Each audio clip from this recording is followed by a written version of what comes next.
आज जब अजमेर वाले के मजार तोड़ने के लिए या उसके सर्वे के लिए एप्लीकेशन दी गई और मंजूरी जब आ जाती है ना, तो मैं आपको क्या बताऊं, आप भी सोशल मीडिया पर रहने वाले लोग हैं, आपने देखा होगा गैर मुस्लिम तक अजमेर वाले बाबा की हिमायत में उतर आए हैं। बिल्कुल हक है हजरत, है कि नहीं ऐसा? गैर मुस्लिम तक जी अजमेर वाले बाबा की मजार की हिमायत में उतर आए। उन्होंने कहा इसे टूटने नहीं दिया जाएगा। लेकिन मैं कहता हूं जरा सोचो, इन वहाबियों की गंदी ज़हनियत, जब उसके सर्वे की बात आई तो इन्होंने अखबारात में तहरीरें दी, सोशल मीडिया पे लिखा कि अजमेर वाले का मजार टूटना चाहिए, बरेली वाले का भी टूटना चाहिए, क्योंकि यहाँ पे बुत परस्ती होती है। मैं कहता हूँ खुदा की कसम, न वहाबी कल हमारा था, न आज हमारा है, न कल हमारा हो सकता है। और रह गई मजारें बचाने की बात, मस्जिदें बचाने की बात, तो सुन्नी कल भी मस्जिदों के लिए काफी था, आज भी काफी है, कल भी काफी रहे। नारे तकबीर, नारे रिसालत, मसलके आला हजरत, पैगामे आला हजरत, नारे तकबीर, नारे रिसालत।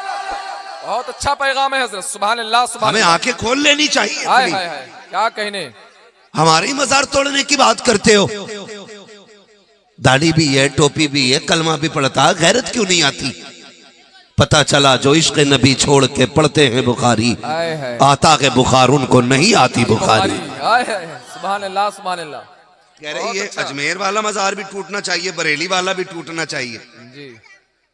हाँ, ये अभी पीछे ही पड़े हुए हैं जी, और पीछे पड़े रहेंगे ऐसे। हाँ, ये पीछे ही रहेंगे। हाँ, ऐसे रहेंगे बिल्कुल, ये पीछे ही रहेंगे। आगे मेरे मुर्शिद ने क्या कहा था, मसलक के आला हजरत पे कायम रहो। आए हाय, जिंदगी दी गई है इसी के लिए, बेशक जिंदगी दी गई है इसी के लिए, इसी के लिए। कितने बगदाद वाले से प्यार करने वाले लोग हैं, जरा बता दें। सुभान अल्लाह सुभान अल्लाह। मेरा इमाम कहता कादरी कर, कादरी रख, कादरियों में उठा, कादरी कर, कादरी रख, कादरियों में उठा, कदर अब्दुल कादिर कुदरत नुमा के वास्ते। क्यों कहा या आला हजरत ने? इसकी तर्जमानी भी मेरा मुर्शिद करके गया है। कहा था सुन्नियों, अख्तरे कादरी खुल्द में चल दिया। सुभान अल्लाह, अख्तरे कादरी, कादरी कादरी अख्तरे कादरी खुल्द में चल दिया।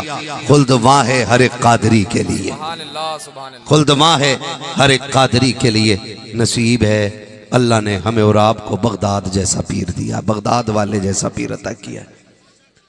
कादरी सिलसिला हमको मिला है, ये हमारे नसीब की बात है।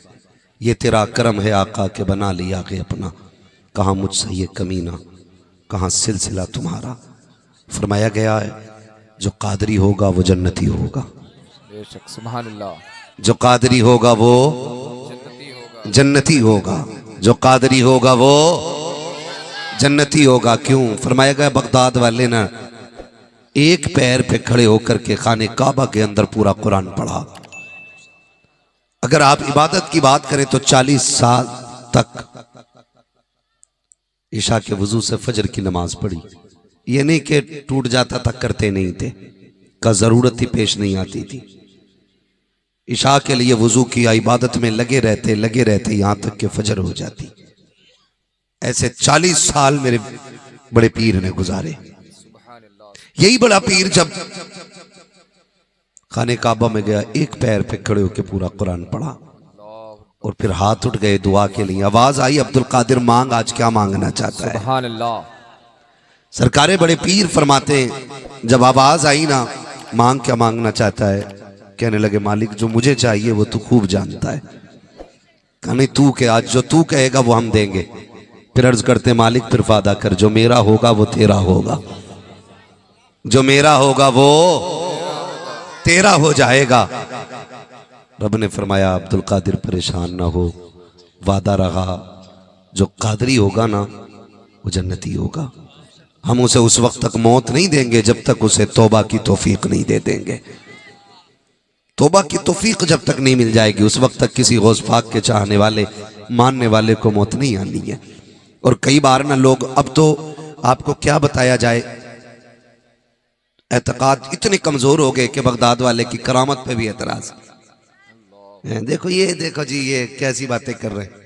इतनी बड़ी बात कि जो कादरी होगा जन्नती हो जाएगा, जो कादरी होगा जन्नत। हाँ इतनी बड़ी बात है, कसमें दे दे के खिलाता गए पिलाता गए तुझे, बिल्कुल हक है। प्यारा अल्लाह तेरा, चाहने वाला तेरा, बेशक, सुभान इतनी अल्लाह। अजमतों वाला मेरा पीर है, सुभान अल्लाह। मेरा पीर इतनी अजमतों वाला, क्या दबे जिस पे हिमायत का हो पंजा तेरा, शेर को खतरे में लाता नहीं कुत्ता तेरा। लेकिन नौजवानों, सरकार बड़े पीर की शान बहुत निराली है।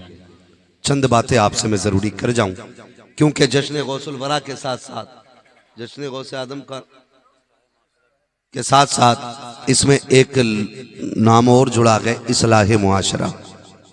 कर लूं थोड़ी सी कड़वी बातें, खुदा करे ये कड़वी दवा हजम हो जाए, आपका हक है ना। बिल्कुल। तो अब बताना जरूरी यह है कि सरकार गौसे पाक यूं ही इतना बड़ा मर्तबा नहीं मिल गया है। बेशक, सुभान अल्लाह। फरमाते हैं दरस्तुल इल्म हत्ता सिरतु कुतबा, मैंने इतनी पढ़ाई की कि अल्लाह ने मुझे कुतुब बना डाला। सुभान अल्लाह। इतने पढ़े इतने पढ़े इतने पढ़े इतने पढ़े कि अल्लाह ने कुतुब बना डाला। कहती इतना इल्म दीन मैंने सीखा। अब ये कंडीशन आपके इल्म की है।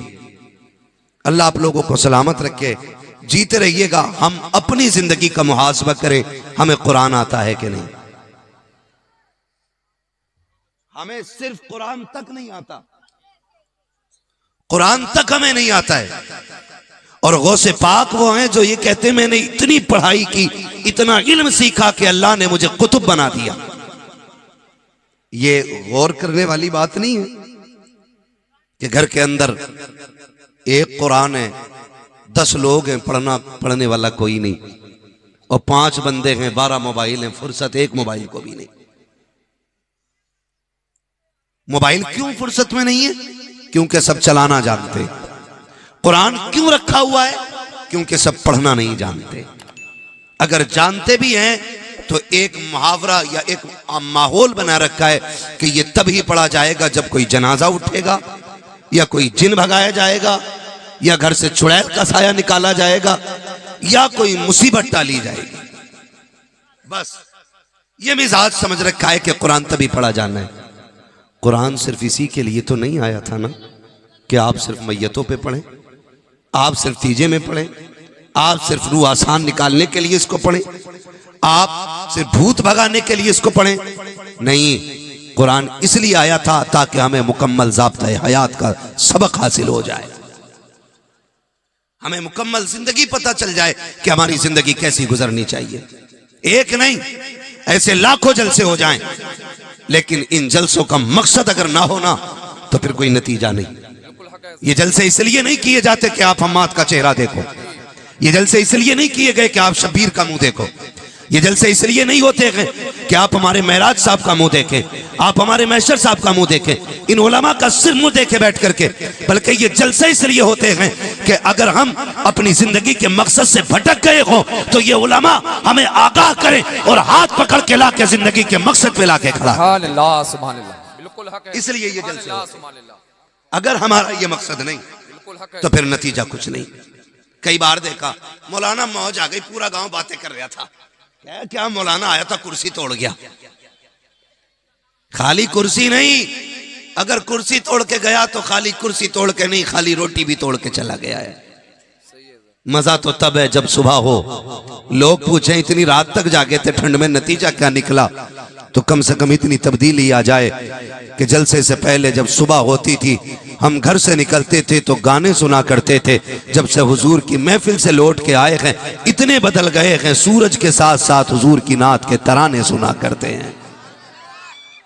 कम से कम इतनी तब्दीली तो आ जानी चाहिए, सही है, इतना बदलाव तो आ जाना चाहिए। बहुत अच्छा पैगाम है। आज कुरान रखा हुआ है, मेरी माँ बहनें बैठी हैं, खुदा के वास्ते कान खोल के बात सुने। इन्हें 10 बीवियों की कहानी आती है, 16 सैयदों के रोजे इन्हें पता है। सही है। कुरान आए ना आए 10 बीवियों की कहानी होनी है। और पता नहीं किस ज्ञानी ने यह तहरीर लिखी है कि जो इसको अपने घर पढ़वा लेगा अल्लाह उसकी सारी जरूरतें पूरी कर देगा। हाँ ना, उसके एक दिन मेरे पास भी आई हजरत, ये क्या कहा? 16 सैयदों की कहानी पढ़ दोगे? 10 बीवियों की कहानी? मैंने कहा मुझसे एक खातून जन्नत की कहानी सुन, अगर उसी पे अमल हो गया, खुदा की कसम दुनिया भी कामयाब हो जाएगी, आखिरत भी कामयाब हो जाएगी, है ना?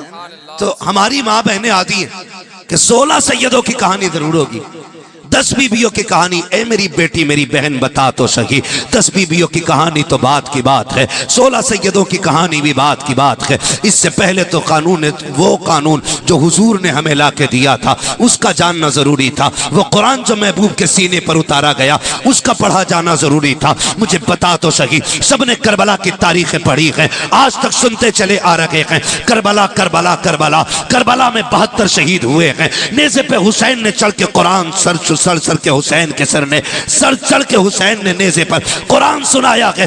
मैं आपसे इतना कहना चाहता हूं, क्या ये सिर्फ कमाल हुसैन का था जो नेज़े पे पढ़ा है कुरान? क्या सिर्फ ये सारी बरकतें हुसैन की थी जो नेज़े पे कुरान पढ़ा है? नहीं, खुदा की कसम, ये सारा कमाल हुसैन का नहीं, इसमें कमाल खातून जन्नत का है। इसलिए कि अगर माँ दूध पिलाते वक्त बेटों को कुरान सुनाती है, तो बेटे नेज़ों पे चढ़ के जमाने को कुरान सुनाया करते। हाँ, आज हमारी बहन बेटियों को कुरान पढ़ने की फुर्सत ही नहीं, फुर्सत ही नहीं, और ना कोई कहने वाला ना सुनने वाला। खुदारा कुरान लाजिम कर लो, अल्लाह घरों में बरकतें नाजिल फरमाएगा, बरकतें नाजिल फरमाएगा। लेकिन करें क्या? सो के क्या बजे उठ रहे हैं आजकल? ए बेटे, मूंगफली बाद में खाना।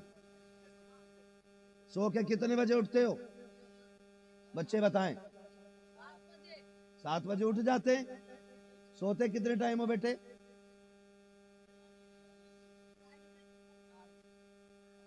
मेरा कहने का मतलब यह है, जल्दी सोया करो और जल्दी उठा करो। इशा पढ़ के सो जाओ, उठ के फजर पढ़ लिया करो, फिर देखो अल्लाह कितनी बरकत देता है, अल्लाह कितनी बरकत देता है। ये हिसाब नहीं लगाया मैंने। आज ना 10 बजे तक दरवाजे नहीं खुलते मुसलमानों के, 10 बजे तक। 10 बजे उठे तब जब सोए जल्दी। बेटा 1 बजे तक पबजी खेल रहा है, अब्बा 2 बजे तक खेल रहा है।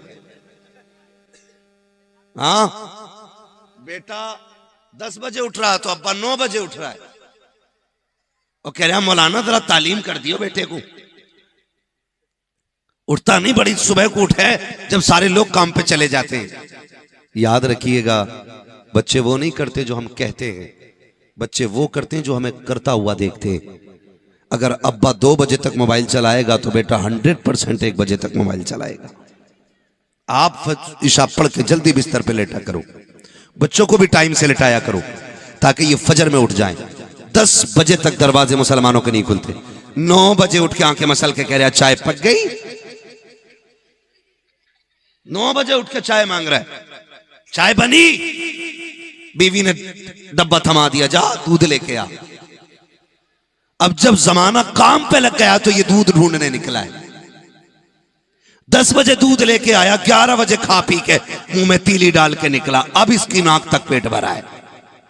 अब कह रहा तुम तो मौलाना हो, कोई डोरी दे दो ताकि संदूक में पैसे भर जाएं।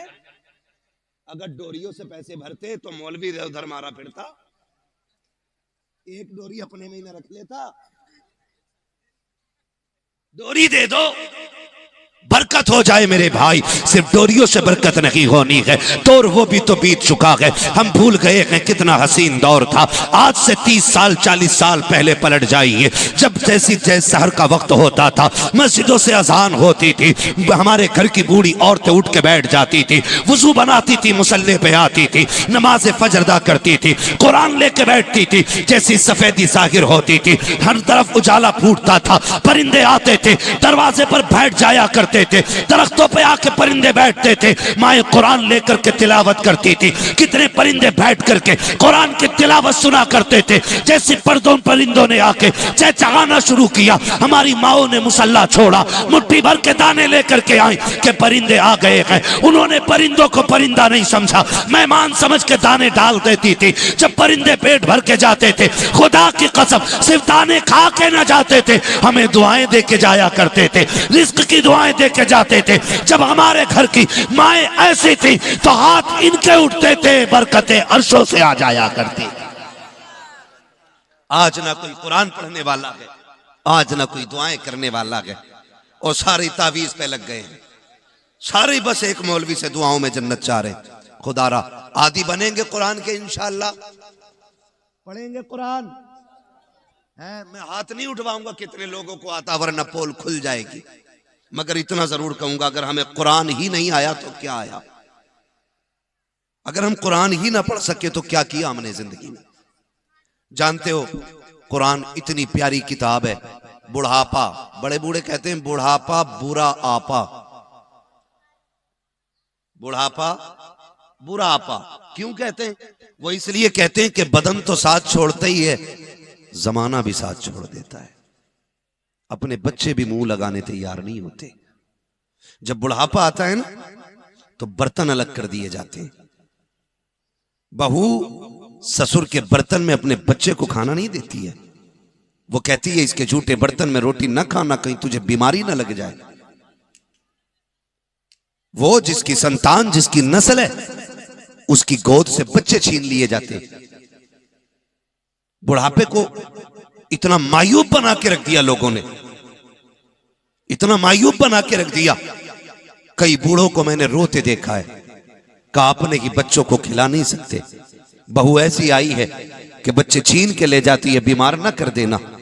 मैं नौजवानों तुमसे एक बात कहूं, अपने घर के बड़े बूढ़े की कदर करना, अपने घर के बड़े बूढ़े की कदर करना। खुदा करे सब पे बुढ़ापा आए, सब लंबी उम्र पाए, लंबी उम्र पाए। कई बार कहते ना जी मौलाना दुआ करो अल्लाह बुढ़ापे से पहले ही उठा ले। बड़े बुरे हालात बुढ़ापे को होते हैं, ये न कहे। फरमाया गया जिसके बाल सफेद हो जाते हैं अल्लाह उससे हया फरमाया करता है। बालों की सफेदी भी रब का बहुत बड़ा इनाम है। कितने लोग तो इसलिए बख्श दिए जाएंगे कि बाल सफेद हो गए थे। तो बालों की सफेदी भी जन्नत में ले जाने का सबब है। ये ना कहे अल्लाह चलते फिरते उठा, हाथ उठाए तो ये कहे अल्लाह जब भी मौत देना ईमान की मौत अता फरमा देना। हमने ना जाके कहते हैं, मजार पे भी जाते हैं तो सीधी ये कहते हैं गाजी साहब दुआ कर दो अल्लाह 3 ट्रकें 4 बना दे। 3 मंजिल बन गया है, गाजी साहब दुआ करें अल्लाह से अल्लाह 4 मंजिल बना दे। कभी ये भी तो जाके कहे गाजी साहब दुआ करें अल्लाह मुझे भी अपना वली बना ले जैसे तुझे अपना वली बनाया है। कभी जाके कहो ना दुआ करें गाजी साहब दौलत हो ना हो ईमान पे मौत आ जाए। ये भी तो बुजुर्गों से दुआएं कराया करो। आज तो पीरों का मकसद ही यही रह गया कि सिर्फ पीर साहब हैं तो डोरी है, पीर साहब हैं तो तावीज़ है, पीर साहब हैं तो दुआएं हैं। कभी पीर साहब से अल्लाह के जिक्र का वजीफा लिया करो, कभी रब को राजी करने के तरीके उनसे मांगा करो। हम बहुत बहक गए हैं, बहुत दूर चले गए हैं, हमने अपने रब को नाराज कर दिया है। मेरे भाई खुदारा ख्याल करें। मैं अर्ज कर रहा था अपने घर के बूढ़ों की कदर करना, इनकी इज्जत करना, ये रब का बहुत बड़ा इनाम होते हैं। जब खांसते हैं ना तो बुरे लगते, इनके थूक से नफरत होती है ना, लेकिन जिस दिन ये कफन में लिपट के चले गए ना उस दिन घर घर नहीं लगता है, घर जंगल लगा करता है। उस दिन घर जंगल लगा करता है। आज बूढ़ा बाप पसंद नहीं है, आज बूढ़े ससुर की खांसी पसंद नहीं है। कह देती है नहीं जी कि जाओ इसकी चारपाई बाहर डालो, ये खांसता है तो दिक्कत होती है, ठंडी आ गई है, इसकी खांसी सोने नहीं देती है। और सुन, जिसे बुजुर्गों की आवाज अच्छी नहीं लगती है खुदा को उनके घर में बरकतों का उतरना अच्छा नहीं लगता है। एक सीधी सी बात है, सीधी सी बात यही है, अपने घर के बुजुर्गों की कदर करो। वो तुम्हारा बाप है, वो तुम्हारा बाप है। मैं गलत नहीं कह रहा हूं। आज कहते हैं हमने तरक्की की है और हालात किधर कर दिए लाके। अभी सगा भाई पानी पिए, ऑपरेटर साहब हैं इसका थोड़ा जो ये इको है ना ये कम कीजिए जरा।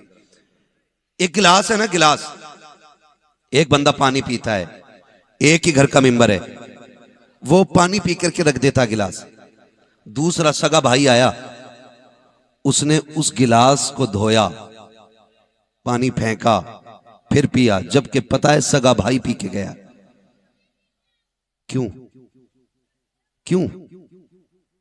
आज 4 भाई हैं तो चारों की प्लेटें अलग, 5 लोग दस्तरखान पे तो 5 के गिलास अलग हैं। पहले ऐसा होता था एक गिलास में पूरा परिवार पानी पीता था। बड़े बड़े बर्तन होते थे, कूंडा बोलते थे, तसला बोलते थे, परिवार बैठ के एक साथ खाना खाता था। जब ये मोहब्बतें थी तो बीमारियां इतनी बड़ी नहीं थी, इतनी बड़ी बीमारियां नहीं थी। गिलास इसलिए अलग कर दिए गए, भाई इसका इको कम करने मैंने आपसे कहा, आवाज कम करने नहीं, रिपीट थोड़ा कम कर दीजिए अगर हैं ऑपरेटर साहब तो। मैं आपसे ये बात अर्ज कर रहा हूं कि गिलास इसलिए अलग किए गए, गिलास इसलिए अलग किए गए ताकि मेरे जूठे से उसे बीमारी ना हो और उसके जूठे से मुझे बीमारी ना हो। हमने ये सोच करके बर्तन अलग कर दिए कि बीमारी ना हो। और हमारा नबी क्या कहता, सूरुल मोमिन शिफाउन, जिस जूठे बर्तन को तुम्हें नफरत हो गई है ना, उस बर्तन में अल्लाह ने शिफा रखी हुई है। मोमिन के जूठे में अल्लाह ने शिफा रखी है। तो हमें तो बजाय इसके कि जूठे में पीना था, हमने बर्तन अलग कर दिए, बर्तन अलग कर दिए। खुदारा अपने घर के बड़ों का एहतराम करो, अपने घर के बुजुर्गों का एहतराम करो। मैं अपनी माँ बहनों से कहूंगा, ये बड़ा बूढ़ा घर के लिए बोझ नहीं होता है, इसकी खांसी अजाब नहीं होती है, इसकी आवाज से नफरत ना कर। तुझे नहीं पता है अल्लाह इसकी ठोकरों के सदके में घर में रिस्क उतारा करता है। तू क्या जाने जब ये रात को खांसता है खुदा की रहमतें उतरा करती हैं, जब ये बहक के गिरता है खुदा की रहमतें संभाला करती हैं। तुझे पता है जब इसको जूतियां नहीं मिलती हैं तब इसको सलामियां देने के लिए खुदा की रहमतें इसके बहाने से तेरे घर में आया करती हैं। जब लाठी खो जाया करती है, इसको लाठी नजर नहीं आती है, तब ये टटोलता है तो खुदा की रहमतें इसको देख के मुस्कुराया करती है और आवाजें दी जाती हैं, बंदे परेशान ना होना, आज जमाने ने तेरी कमजोरी देखने के बाद तुझे अकेला कर दिया है, लेकिन जब से तुझे जमाने ने छोड़ा है खुदा की रहमतों ने आके तुझे सीने से लगा रखा है। इसलिए खुदा की रहमतों को बुरा ना कहना, खुदा की रहमतों को आप गलत ना कहना, ये खुदा की रहमतें हैं। मेरी माँ बहनें जो ये सोचती हैं ना कि हमारा बच्चा बीमार हो जाएगा, बूढ़े की गोद में जाएगा तो कमजोर हो जाएगा, बुढ़ापे के कीटाणु आ जाएंगे, गलत सोचती है। याद रखिएगा, मदरसे में स्कूल में सिर्फ इल्म मिलता है, तजर्बा नहीं मिलता है। किताबों का जो इल्म है वो 12 साल 15 साल में आ जाता है, मगर तजर्बा तभी होता है जब उम्र 70 साल होती है। आज गलत नहीं कह रहा हूं, खून के आंसू रोने पड़ते हैं। एक जगह गया सुल्तानपुर, बात ये कहने की है, मगर सुने जरा, अल्लाह करे इसका लोग सही मतलब लें। जब वहां जाकर के बैठा, कमेटी वाले लोग आए, कमेटी वाले लोगों ने कहा मौलाना वहाबियों के खिलाफ तकरीर ना करना। मैंने कहा क्यों, क्या ये सुन्नियों का गांव नहीं? उन्होंने कहा सारे ही रजवियों का गांव है। कहा फिर आपको ये तकलीफ किस बात से हो गई? उन्होंने एक बात कही थी, कहा हम पे मुसीबतें आई ना तो हमारा कोई रहबर नहीं आया, हमारा कोई पीर नहीं आया, हमारी खानकाहों से कोई बचाने नहीं आया। हमें बचाने के लिए वहाबियों की तंजीमों ने आके हमारी हिफाजत की। कहा जिन्होंने भूख में हमें रोटी दी, जिन्होंने परेशानी में हमें खाना खिलाया, जिन्होंने मुसीबतों में हमारे बच्चों का ख्याल रखा, उन लोगों ने ये कहा था कि हम उनकी बुराई कैसे सुन ले। मैं कहना ये चाहता हूँ, जब से किरदार खत्म हुआ है हमारे हालात बर्बाद होते जा रहे हैं, हम तबाह होते जा रहे हैं। वहाबियत को सिर्फ गाली से नहीं, काम से रोका जा सकता है। और काम ऐसे करो जैसे बरेली के अहमद रजा ने किया है, बेशक सुभान अल्लाह ने किया है, जैसे मुरादाबाद की रहने वाली अजीम शख्सियतों ने किया है। और ऐलान कर दो कि मोहम्मद से वफा, तूने तो हम तेरे हैं, ये जहां चीज है क्या लोगो कलम तेरे। सुभान अल्लाह। नारे तकबीर, नारे रिसालत, जश्न गौसुल वरा कॉन्फ्रेंस, सरजमीने सौगाना, नारे रिसालत। मसला है भाई, बिल्कुल ही बंद कर दिया इसको। तवज्जो है सारे लोगों की, है तवज्जो सारे लोगों की। अल्लाह आपको सलामत रखे। ये कंडीशन है हमारी। जानते हो हमारे पास पढ़े लिखे बहुत हैं, हमारे पास पढ़े लिखे लोग बहुत हैं, मास्टर भी हैं, डॉक्टर भी हैं, मास्टर भी हैं हमारे पास। लेकिन कमी किस चीज की है जानते हो? आज हमारे पास तजर्बाकार लोग नहीं है। ये सबसे बड़ी कमी है। आज हमारे पास तजर्बाकार लोगों की कमी है। हमारे पास दूरअंदेश लोग नहीं आज, इसलिए आज हम तबाही के दहाने पे आके खड़े हो गए। रहने दो भाई इसको, ऐसे बस हो गया काम। इसलिए हम तबाही के दहाने पे आके खड़े, क्योंकि हमारे पास कोई तजर्बाकार आदमी नहीं रह गया। आज ना, माफ कीजिएगा, उसकी सबसे बड़ी वजह यह है कि एक जमाना हो गया हमने बुजुर्गों की संगत छोड़ दी, बड़े बूढ़ों में उठना बैठना छोड़ दिया। जानते हो किताबों का इल्म किताबों से मिलता है, लेकिन तजर्बा सिर्फ बूढ़ों की, बड़े बूढ़ों की सोहबत और संगत से मिलता है, बड़े बूढ़ों की संगत से मिलता है। और आज वो हमारे समाज के लिए एक बीमारी बन गए, वो हमारी कौम के लिए बीमारी और बोझ बन गए। याद रखिएगा, यहां तक फरमाया गया जैसी करनी जोर से, जैसी करनी वैसी भरनी। इसका मतलब समझते हो? मतलब मैं समझा दूं। अल्लामा रूमी ने इस वाकये को तहरीर फरमाया कि एक शख्स बूढ़ा हो गया, खांसने लगा। उसके घर की बहू ने शौहर से कहा, सुनो मेरे सरताज, तुम्हारे बाप की खांसी अच्छी नहीं लगती है। अल्लामा रूमी इस वाकये को तहरीर फरमाते। कहा जाइए इसको कहीं अलग छोड़ आइए। बेटे ने बाप को लिया और लेकर के ना वहां लेके गया जहां जानवर बनते थे, जानवर, और जानवरों के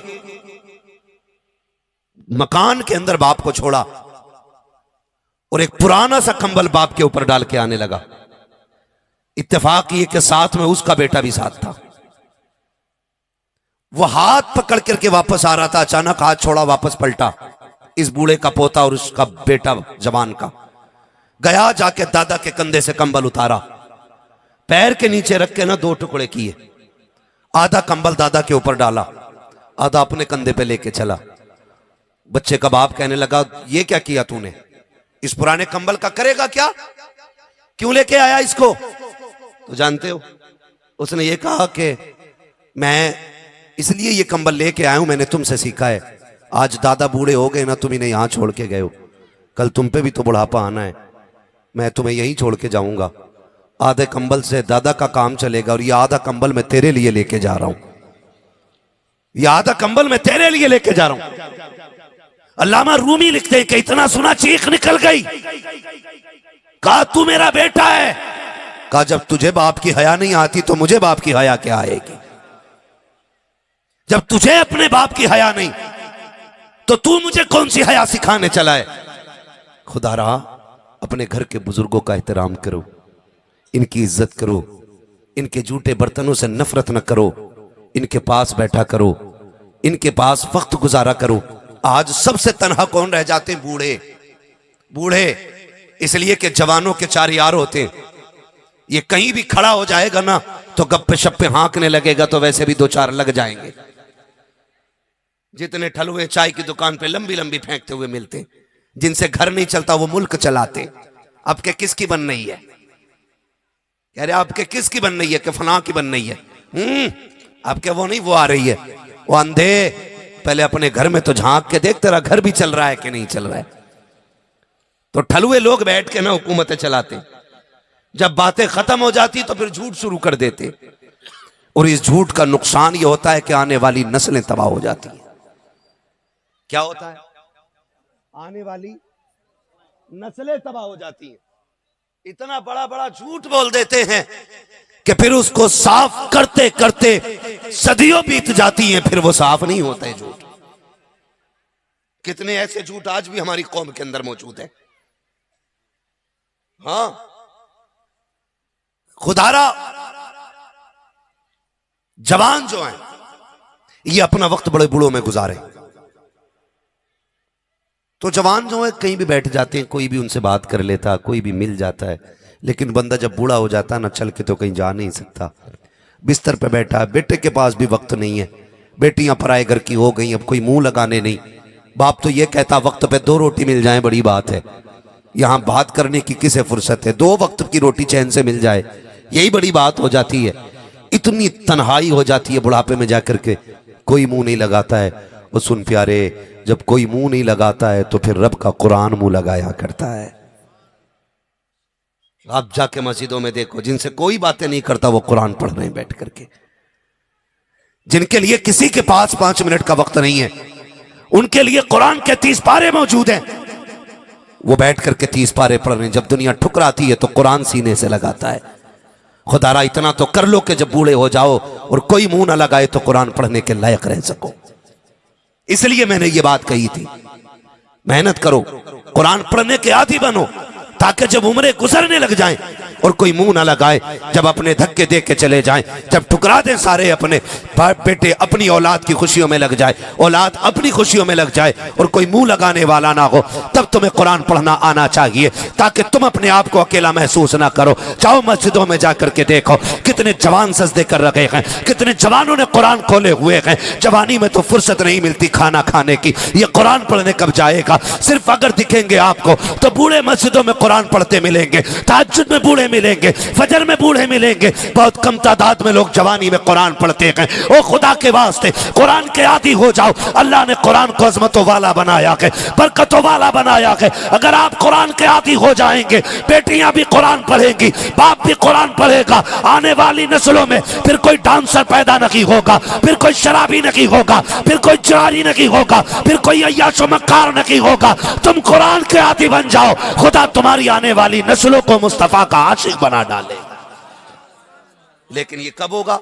जब मैं और आप कुरान के आदी बनेंगे, कुरान के आदी बनेंगे। पढ़ता ही नहीं, पढ़ता ही नहीं, मुसीबत आ गई। जब पैसे खत्म हो जाएंगे तो उधार मांग लेगा, लेकिन कुरान नहीं पढ़ेगा।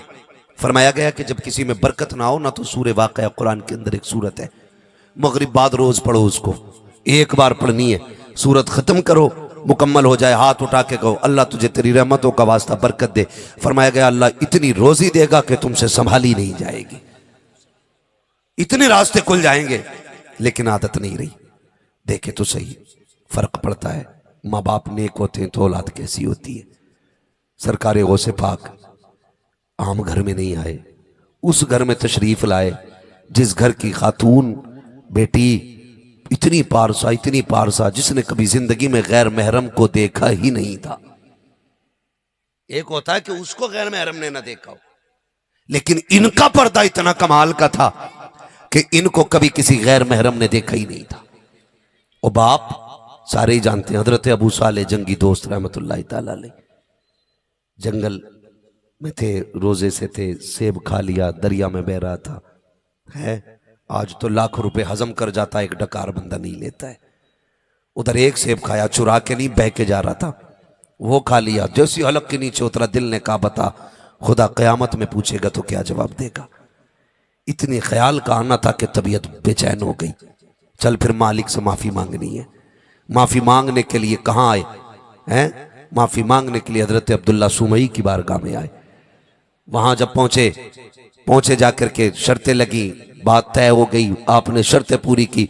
फिर आपका निकाह जिस खातून से हुआ, वो खातून इतनी अजमत और बरकत वाली, अल्लाह ने उसी की गोद में अब्दुल कादिर जिलानी को पैदा फरमाया था। किसको पैदा फरमाया? सरकार गौसे पाक तशरीफ लाए। मैं आपसे अर्ज करना चाहता हूं, खुदारा लुक़्मे हलाल करें, लुक़्मे हलाल करें। मैं दुआ करता हूं उन नौजवानों के लिए जो परदेश काट रहे हैं अपने लोगों के लिए, जो वतन से बेवतन रहते हैं अपने लोगों के लिए, जो बहन बेटियों की जरूरतें पूरी करने के लिए बरसों बरस परदेश काट देते, ताकि घर की इज्जत भी सलामत रहे, घर की जरूरतें भी पूरी हो जाए। बड़ी बात होती है अपनों के लिए कुर्बानी देना। अपने लिए तो दुनिया जी लेती है, मजा तो तब है जब किसी दूसरे के लिए जिंदगी कुर्बान की जाए, दूसरों के लिए जिंदगी कुर्बान की जाए। ये सबसे बड़ी बात होती है। तो नौजवान कई सारे परदेश काट रहे हैं, और कितने आ गए, कितनों की उम्रें गुजर गई, कितने परदेश से जिंदा नहीं मर के लौटे गए, वापस जिंदा ना आ सके। मैं दुआएं करता हूं उनके लिए जो हलाल कमाई की मेहनत में लगे रहते हैं। अल्लाह उनके रिस्क में बरकतें अता फरमाए, अल्लाह उनकी कमाई में बरकतें अता फरमाए। सबसे पहले लाजिम यह है कि हम अपने लिए रिस्क हलाल करेंगे। रोजी हलाल होती है ना, तो घर में आने वाला डांसर नहीं, अल्लाह का वली पैदा होता है। सबसे पहला काम है हलाल रोजी। हलाल रोजी हमारे अंदर आज कौन सा ऐब नहीं है? शराब, जुआ, सट्टा और कितनी नाजायज कमाइयों के जराए हमारे पास है। इनसे भाई बरकत नहीं होनी है, इनसे नुकसान होना है। बरकत अगर चाहते हो ना, तो हलाल कमाई कमा के लो। कई बार ना हमारे नौजवान ना अपने बाप पे एतराज करते हैं, क्या किया तुमने हमारे लिए? एक जिंदगी में पक्की छत ना बना सके? जिस मोटरसाइकिल पे टहल रहा हूं अब्बा, ये मेरी कमाई की है। हाँ, कह रहा है ये जो गाड़ी मुंबई से लेके आया हूं ये मेरे कमाई की है। तुमने पूरी जिंदगी साइकिल के अलावा कुछ भी नहीं कमाया आज तक। एक साइकिल है वो भी गल गई है। ये ताने बेटे बाप को देते हैं। कभी बाप को ताना ना दे। अगर तुझे लगे तेरे बाप ने मजदूरी की है ना, उसके कंधे दबा बैठ के और दबा के कह शुक्र है तेरा, तूने पसीना बहा के चटनी तो खिलाई है, हराम के खून में डूबे हुए मुर्गे की बोटियां नहीं खिलाई हैं। ये कह के बाप को मुबारकबाद दिया करो। वो थक गया तुम्हें खिलाते पिलाते, 40 साल हो गए, बूढ़ा हो गया आज वो। आज उसे ताने न देना, गुर्बत का ताना न देना। ये मत कहना तूने किया क्या है। बड़ी कुर्बानियां दे करके माँ बाप ना बच्चों को पालते हैं, बड़ी कुर्बानियां दे करके माँ बाप बच्चों को पालते हैं। लेकिन हमने ना एक कहते हैं शॉर्टकट, जल्दी अमीर बनने वाला रास्ता। जल्दी अमीर कैसे बनता आदमी? हराम से, चोरी से, ब्याज से, सूद से, सट्टे से, इन सारी चीजों से आदमी ना लगता हो बड़ा जल्दी अमीर हो गया। नहीं, इनकी इब्तिदा अच्छी है, इंतहा बहुत खराब होती है। इब्तिदा अच्छी है, अंजाम बोले जरा, अंजाम बुरा होता है। हराम की तरफ नहीं जाना है नौजवानों, हराम की तरफ नहीं जाना है। हालात कितने भी मुश्किल क्यों ना आ जाएं, हमें अपने रब की तरफ जाना है। रोजी कौन देता है? बोले जरा, अल्लाह देता है। रोजी कौन देता है? अल्लाह। जोर से, मैं रब का नाम चाहता हूं आपकी जबान से निकले। रोजी कौन देता है? रज़ाक कौन है? रिस्क के फैसले कौन करता है? अल्लाह। रिस्क के फैसले कौन करता है? अल्लाह। अल्लाह करता है। जब रज़ाक अल्लाह गए तो फिर शॉर्टकट मारने की जरूरत क्या है? 5,000 दे दिए, बदले में कितने मिलते? 6,000, 7,000, कुछ तो 1.5 गुना पे दे रहे हैं आजकल। 5, 10 दूंगा 15 लूंगा, 10 दूंगा 15 लूंगा। इस तरह से भी शॉर्टकट से लोग निकलना चाह रहे हैं। लेकिन सुन, तेरे शॉर्टकट में वो कमाल नहीं है जो रब की बारगाह से मिलने वाली बरकत में कमाल होता है, सुभान अल्लाह। जो उसमें कमाल होता है। हालात यही है। कभी कभी ये होता है, बीवियां कहती हैं सुनो जी, मुझे वही जोड़ा चाहिए जो प्रधान की बीवी ने पहन रखा है, मुझे वही जूती चाहिए जो सेठ साहब की बीवी ने पहनी है, वो जो मुंबई रहते हैं उनकी बीवी ने जो पहना ना सूट वही चाहिए। जब ये बात कही जाती है ना तो फिर शौहर मजबूर होके ना, जब उसकी हैसियत नहीं होती है फिर मजबूर होके वो नाजायज तरीकों से पैसा इकट्ठा करता है। जब नाजायज तरीके से पैसा इकट्ठा करता है ना तो फिर घरों में बरकतें नहीं, घरों में आफतें आया करती है। मैं, मेरी बहनें बैठी हैं, इनसे गुजारिश करूंगा खुदारा, मेरी बेटी, मेरी बहन, अगर तेरा शौहर मजदूर है, 500 रुपए रोज कमाता है, तो अपने शौहर से उसकी ताकत से ज्यादा सवाल न करना, अपने शौहर से उसकी हैसियत से ज्यादा डिमांड मत रख देना। तेरा शौहर अगर शाम को 500 रुपए कमा के ला रहा है तो 1,000 की लिस्ट उसके हाथ में न देना। अगर तेरा शौहर थक के आ रहा है तो 1500 की गुजारिश मत कर देना। अपने शौहर का एहतराम करना तेरी जिम्मेदारी है। तुझे मैं बताना चाहता हूँ मेरी बेटी, खुदा की कसम, अच्छे कपड़ों से जिंदगी में खुशियां नहीं आया करती, कीमती कपड़ों से जिंदगी में खुशहाली नहीं आया करती है, महंगे कपड़ों से जिंदगी में खुशहाली नहीं आया करती है। अगर खुशहाली आती है तो रब के करम से घरों में खुशहाली आया करती है। आज कितने घरों में तलाकें हो रही हैं, कितनी बेटियां आज बर्बाद होती जा रही हैं, कितने घरों के मसाइल आज दारुल इफ्ता में है। कोई पूछता है 1 बार तलाक दी थी, माँ ने मुंह पे हाथ रख दिया था, कोई कहता 2 बार तलाक कहा था, बेटी ने आके हाथ पकड़ लिया था, कोई कहता तीसरी की याद नहीं है। अब झूठ बोलने से नतीजा कुछ नहीं होगा। अगर 3 तलाक दे चुके हो तो अब कुछ नहीं बचा है तेरा इसके अंदर। आपसे मैं ये कहना चाहता हूँ, ये तलाकों की नौबत क्यों आ रही है, ये घरों में झगड़े क्यों हो रखे हैं, ये इख्तलाफात क्यों हो रखे हैं, मियाँ बीवी के दुश्मन क्यों हो रखे हैं, एक दूसरे के खिलाफ क्यों हो रखे हैं? इसकी वजह सिर्फ ये है कि वो शौहर जो सुबह को निकलता है चटनी से खाने के बाद और शाम तक मंडी में जाकर के लोगों के धक्के खाता है, गालियां खाता है, कई लोगों के ताने सुनता है, तब जाकर के 400 रुपए लेके घर की तरफ आता है। ये दिन भर का थका हुआ, ये दिन भर का लोगों के ताने खा करके मुरझाया हुआ इंसान घर की तरफ ये सोच के बढ़ रहा है, ये सोच के आता है कि घर जाऊंगा बीवी सलाम करेगी, खैरियत पूछेगी, थकन उतर जाएगी। लेकिन वायरे नाकाम ये किस्मत, हमारे मुकद्दर में कुछ ऐसा ही लिखा था। जब थक के ये मजदूर घर आता है, बीवी का उतरा हुआ चेहरा, चढ़ी हुई आंखें, पहले से बदला हुआ तेवर और अंदाज तीखा होता है। खुदा की कसम थकन उतरा नहीं करती है, थकन बढ़ जाया करती है। जहां तो ये था कि इसके तेरे 3 मीठे बोल इसकी थकन उतारते, तेरे बिगड़े हुए चेहरे ने इसकी थकन बढ़ाती है। जैसी घर में आया है, बीवी कहती कहां गए थे, अब तक आए हो, क्या लेके आए हो? 400 रुपए जेब में थे, निकाल के दिया। मुंह पे मार के कहती है मैंने 8 दिन से जोड़े का इंतजार कर रखी हूं, 15 दिन से जूते खरीदने थे, क्या मिलेगा इसमें? जब बीवियां इस तरह के रवैये पेश करती हैं तो फिर घर बना नहीं करते हैं, घर बिगड़ जाया करते हैं। और मेरी कौम के नौजवानों, जाओ जाके बेटियों को सबक पढ़ा देना। कहा सुन, जिसके घर में निकाह के बाद तू जाएगी, अपने शोहर को अपना सब कुछ समझना, वो तेरी दुनिया भी होगा, तेरी आखिरत भी होगा, तेरा सुख भी वही है, तेरा चैन भी वही है, तेरी दोज़ख भी वही है, तेरी जन्नत भी वही है। और मेरी बहन, अगर थक के शोहर आया है, चेहरा बिगाड़ के ना दिखा, लहजे ना बदल। अगर वो थक के आया है, वापस से आगे चली जा, एक गिलास पानी पेश कर दे और उसको इज्जत से बैठा। अगर वो शिकवे भी करे, कहते परेशान ना हो, तू जो भी लेके आया है रब का शुक्र है, मैं तेरे से राजी हूं, तू मेरे खुदा से राजी हो जा। सुभान अल्लाह। नारे तकबीर, नारे रिसालत, मसलके आला हजरत, पैगामे आला हजरत, तालीमाते आला हजरत। नारे तकबीर, नारे रिसालत। जानते हो सुभान अल्लाह, सुभान अल्लाह। जब मेरे नबी ने बेटी को रुखसत किया था, खातून जन्नत सैयदा तैयबा ताहिरा आबिदा जाहिदा रकिया तकिया जकिया नकिया सैयदा फातिमा ज़हरा रज़ियल्लाहु ताला अन्हा, जब रुखसत होने लगी थी, हुजूर ने बेटी के कान में कहा था, फातिमा मेरे अली से वो ना मांगना जो अली की ताकत के बाहर हो, मेरा अली गरीब है, ख्याल करना। जानते हो खातून जन्नत ने कभी अपने लिए पूरी जिंदगी हज़रत अली से कुछ नहीं मांगा, कुछ नहीं मांगा। आज तो हम पढ़ा के बेचते हैं, सुन अपना हिस्सा पहले निकाल ले करिए, जैसे ही शोहर बाहर से आए अपने हिस्से के पहले पैसे निकाल लिए। हम ये पढ़ाने बच्चियों को, इससे घरों में आग नहीं लगेगी, घर जहन्नम नहीं बनेंगे, ऐसे घर आबाद होते नहीं ना। खुदा के वास्ते शोहर कब गलत होता है? जब जरूरतें बढ़ जाती हैं। मर्द कब गुनाह की तरफ बढ़ता है? जब खर्चे बढ़ जाएं और कमाई कम हो, जब लोग जलील करने वाले हो। जब रोज बीवी कहना, देखा ना उसकी बीवी कितने अच्छे कपड़े पहन रही थी, उसकी बीवी ने कितने अच्छा जेवर पहना था, तो एक दिन दिल में आता क्यों ना इसके लिए भी एक काम किया जाए।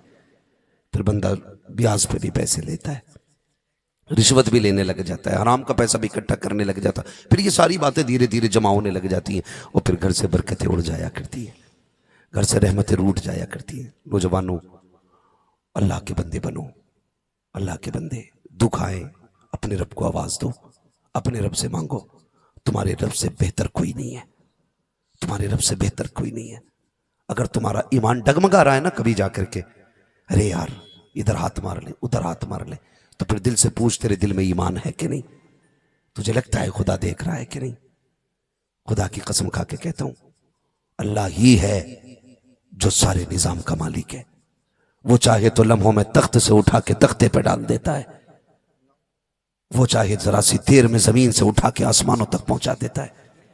लेकिन हम अपने रब से दूर हो गए नौजवानों, दूर हो गए। बगदाद वाले को पढ़िए आप और समझने की कोशिश कीजिए। 40 साल तक ईशा के वजू से फजर की नमाज पढ़ने वाली जात को इस्पाक की है। आज एक टाइम मस्जिद में नहीं जाता हो, कह रहा मैं जन्नत में लेके जाऊंगा। क्या तू बड़े पीर से भी ज्यादा बड़ा पीर है? क्या तेरी इबादत उनसे भी ज्यादा बड़ी है? एक टाइम मस्जिद में ना जाके पूरी कौम को धोखा दे रहा है कि मैं तुझे जन्नत में लेके जाऊंगा। बगदाद वाले से पूछ तो सही, कैसे रब मिलता है, कैसे रब मिलता है? कहते मैंने दीन सीखा ना, बड़े बड़े फाके किए, बड़ी बड़ी मुश्किलें मैंने उठाई, बड़े बड़े फाके। कहने लगे एक दिन भूख इतनी लगी थी कि पेट में दर्द होने लगा। मैं ये सोच के निकल गया कि कुछ भी ना सही, कुछ भी ना सही। मैं ये सोच के निकला, मैं ये सोच के निकला कि कुछ भी ना सही, कम से कम ये कि दरिया के किनारे गिरी पड़ी सब्जी उठा के खा लेंगे।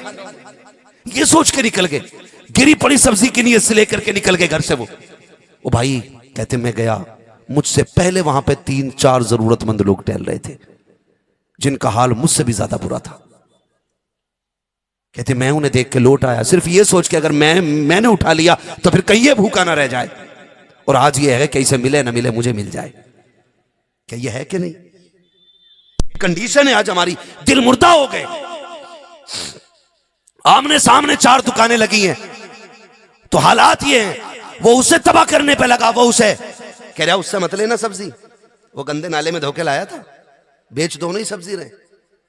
उसके पास गया, क्या बोले उससे मत लेना, उसके टमाटर में दवा लगी हुई है।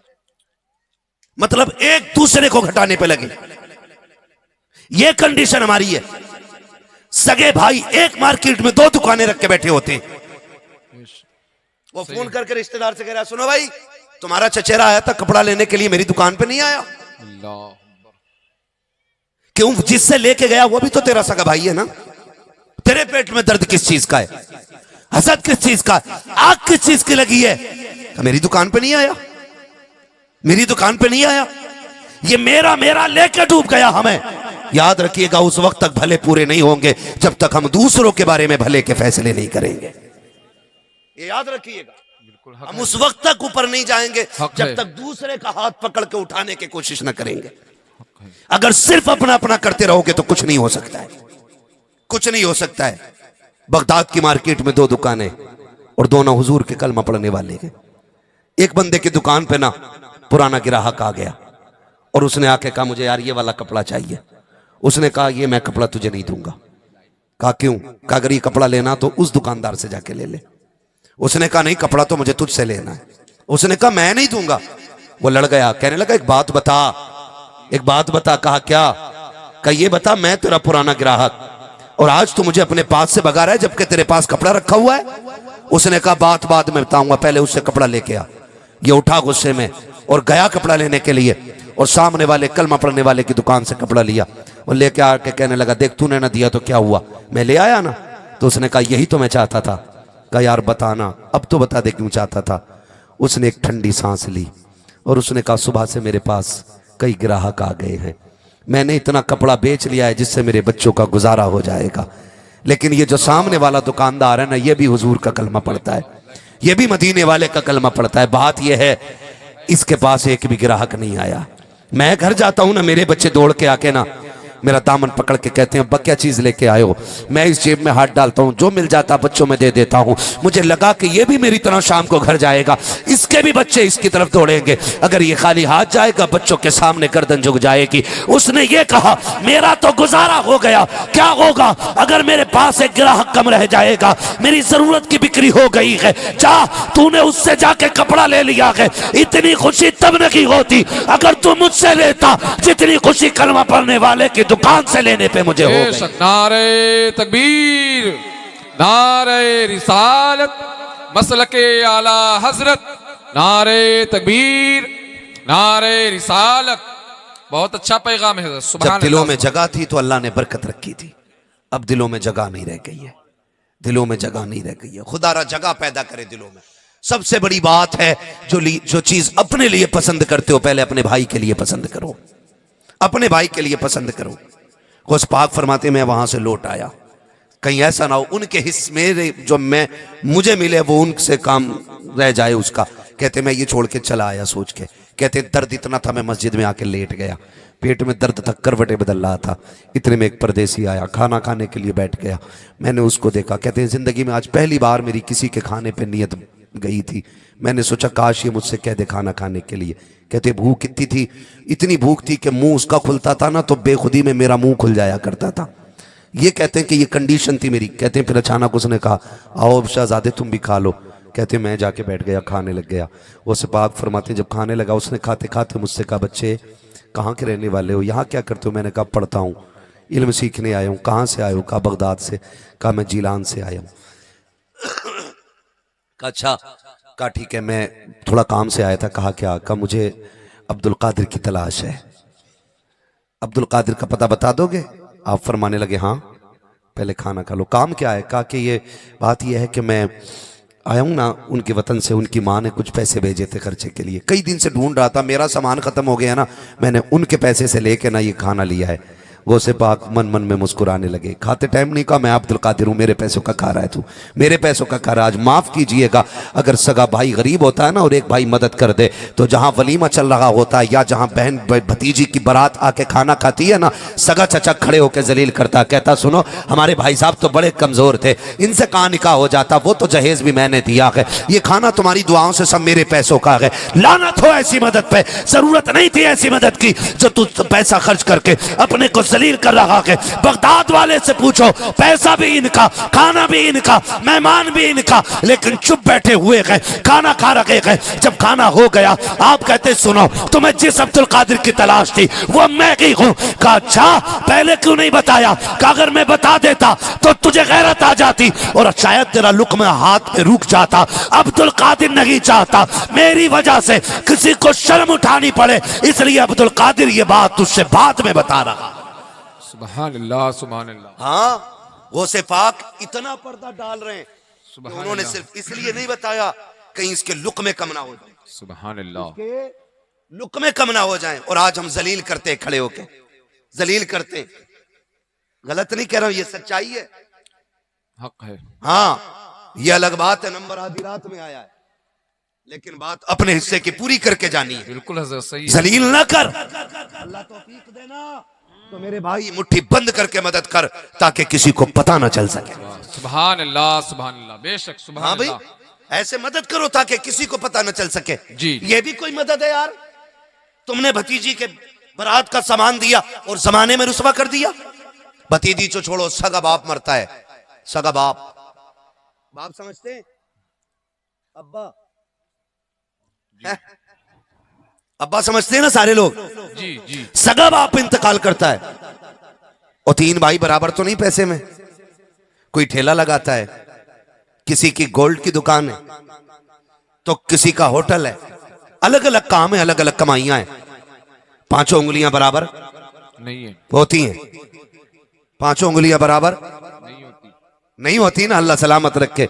1:30 बज गया कि माशाल्लाह दिमाग पूरा काम कर रहा है, जी। वरना बड़े अच्छे अच्छे यहाँ के घूम जाते हैं। पांचों उंगलियां बराबर नहीं होती, नहीं होती है। कोई भाई कम कमाता, कोई ज्यादा कमाता। अब्बा का 40वां मर गया है ना, एक भाई जो ठेला लगाता, भाई उसकी हैसियत तो नहीं तुम्हें 50 किलो शरबती का चावल ला के दे, वो तो रोज का 2 किलो का आटा मुश्किल से ला रहा है, अल्लाह। मुश्किल से एक वक्त की सब्जी लेके आता है, वो बड़ी मुश्किल से उसके घर के गुजारे हो रहे यार। वो कैसे कैसे करके वक्त काट रहा है।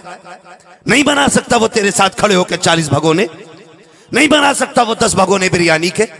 अल्लाह ने तुझे पैसा दिया, तूने बना लिया, तो फिर जानते हो औकात दिखाते हैं लोग, औकात औकात दिखाते हैं। जिसके पैसे से बिरयानी बनी होती है ना, वो भाई कुर्सी पे बैठा होता है, और जो गरीब होते हैं ना उनसे प्लेटें उठवाई जाती हैं, उनसे दस्तरखान बिछवाए जाते हैं, उनसे झाड़ू लगवाई जाती है। जाके पूछो 40वें में क्या बात अकेले हो, कहा नहीं जी 3 भाई, अल्लाह ने 3 दिए हैं, शुक्र है तीनों सलामत है। तो किधर है, तू कुर्सी पे बैठा। कहा ये जो प्लेटें उठा रहा है ना ये बड़ा भाई है, ये जो झाड़ू लगा रहा है ना ये छोटा भाई है। क्या बात, क्या इनका हक नहीं था कुर्सी पे तेरी बगल में बैठने का? क्या बात, क्या तेरा खमीर अलग है, तेरा DNA अलग है, या ये अलग है? इनकी माँ और है, तेरी और है, इनका बाप और है, तेरा और है। कहा नहीं जी सब कुछ एक है। फिर पूछो किसी से कि ये कुर्सी पे क्यों बैठा है, थोड़ी देर के बाद खुद फट जाता है, खुद बोल के कहता जितने भगोने बन रहे ना ये सब मैंने बनवाए हैं, ये जितनी बिरयानी में गोश्त पर लगा है ये सारा मेरा है, जितनी लकड़ियां हैं ये सारी मेरी है। इनके पास तो अपने घर के बच्चे पालने के लिए पैसा नहीं, ये कहां से दे देते?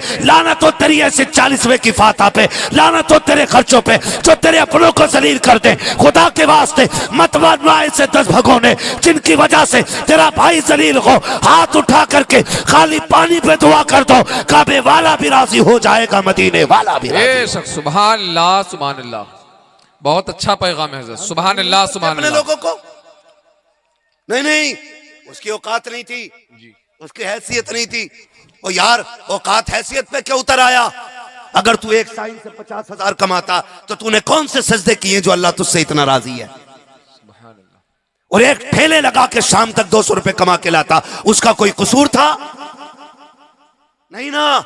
ये अल्लाह के फैसले, ये रब है जो अपनी कायनात का निजाम बनाए हुए है, किसी को कमजोर बनाता है, किसी को ताकतवर बनाता है। क्यों? उसका ऐलान है हम किसी को दे के आजमाते हैं, किसी से लेके आजमाते हैं। बेशक।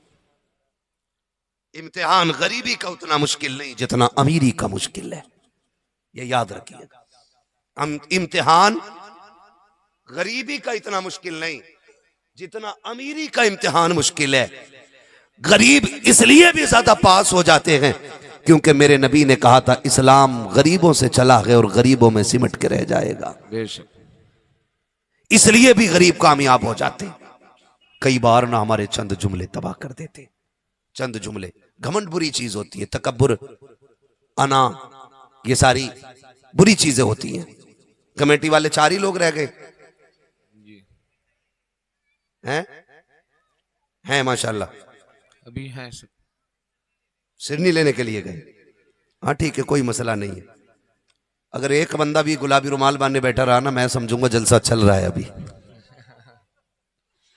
है ना, कोई मसला नहीं है। ये कभी कभी कपड़े जो बनते थे ना, जिम्मेदारी के भी कपड़े होते हैं कुछ जी, जिम्मेदारी के। हमने अपने बचपन में एक चीज देखी थी, एक उसूल था, जब किसी खानदान का कोई बड़ा बूढ़ा मर जाता था ना, तो उस खानदान में से फिर एक बड़ा बूढ़ा चुना जाता था। अब तो पता नहीं कहाँ कहाँ ये माहौल है, कहाँ नहीं है। फिर उसके सर पे पगड़ी बांधी जाती थी। तो 2 लोग होते थे, एक तो कहते थे कि ये पगड़ी इसलिए बंधी है कि आपका मरने में इनका नंबर है, और कुछ ये कहते थे नहीं ये पगड़ी इसलिए बंधी है कि आज के बाद इस परिवार की जिम्मेदारी अभी इनकी है ना। तो ये दोनों तरह के लोग होते थे।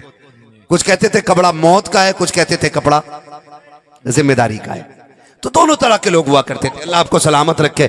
मैं तो ये समझूंगा कि ये कपड़ा हुजूर की गुलामी का कपड़ा है। सुभान अल्लाह, सुभान अल्लाह, है ना। अल्लाह तमाम अरकान कमेटी को सलामत रखे। आमीन। इतनी ठंडी रात में भी आप बैठे हुए हो, अल्लाह जज़ाए खैर दे। बस मैं बात को आखिर की तरफ मोड़ के लेके चल रहा हूँ, वक्त पूरा हो गया है। अल्लाह आप लोगों को सलामत रखे। मैंने क्या कहा कि घमंड बुरी चीज होती है, जी, तकब्बुर बुरी चीज होती है, ये इंसान को खा जाता है, खा जाता है। ये कितना बड़ा वली था, इतना बड़ा वली था, रब का इतना महबूब बंदा था कि जब वो चलता था तो बादल साया करता था। और इतना बड़ा मुस्तजाबुद्दावात था वो कि हाथ उठा देता था तो अल्लाह नीचे आने से पहले मकबूलियत की जमानत अता फरमा देता। सुभान अल्लाह।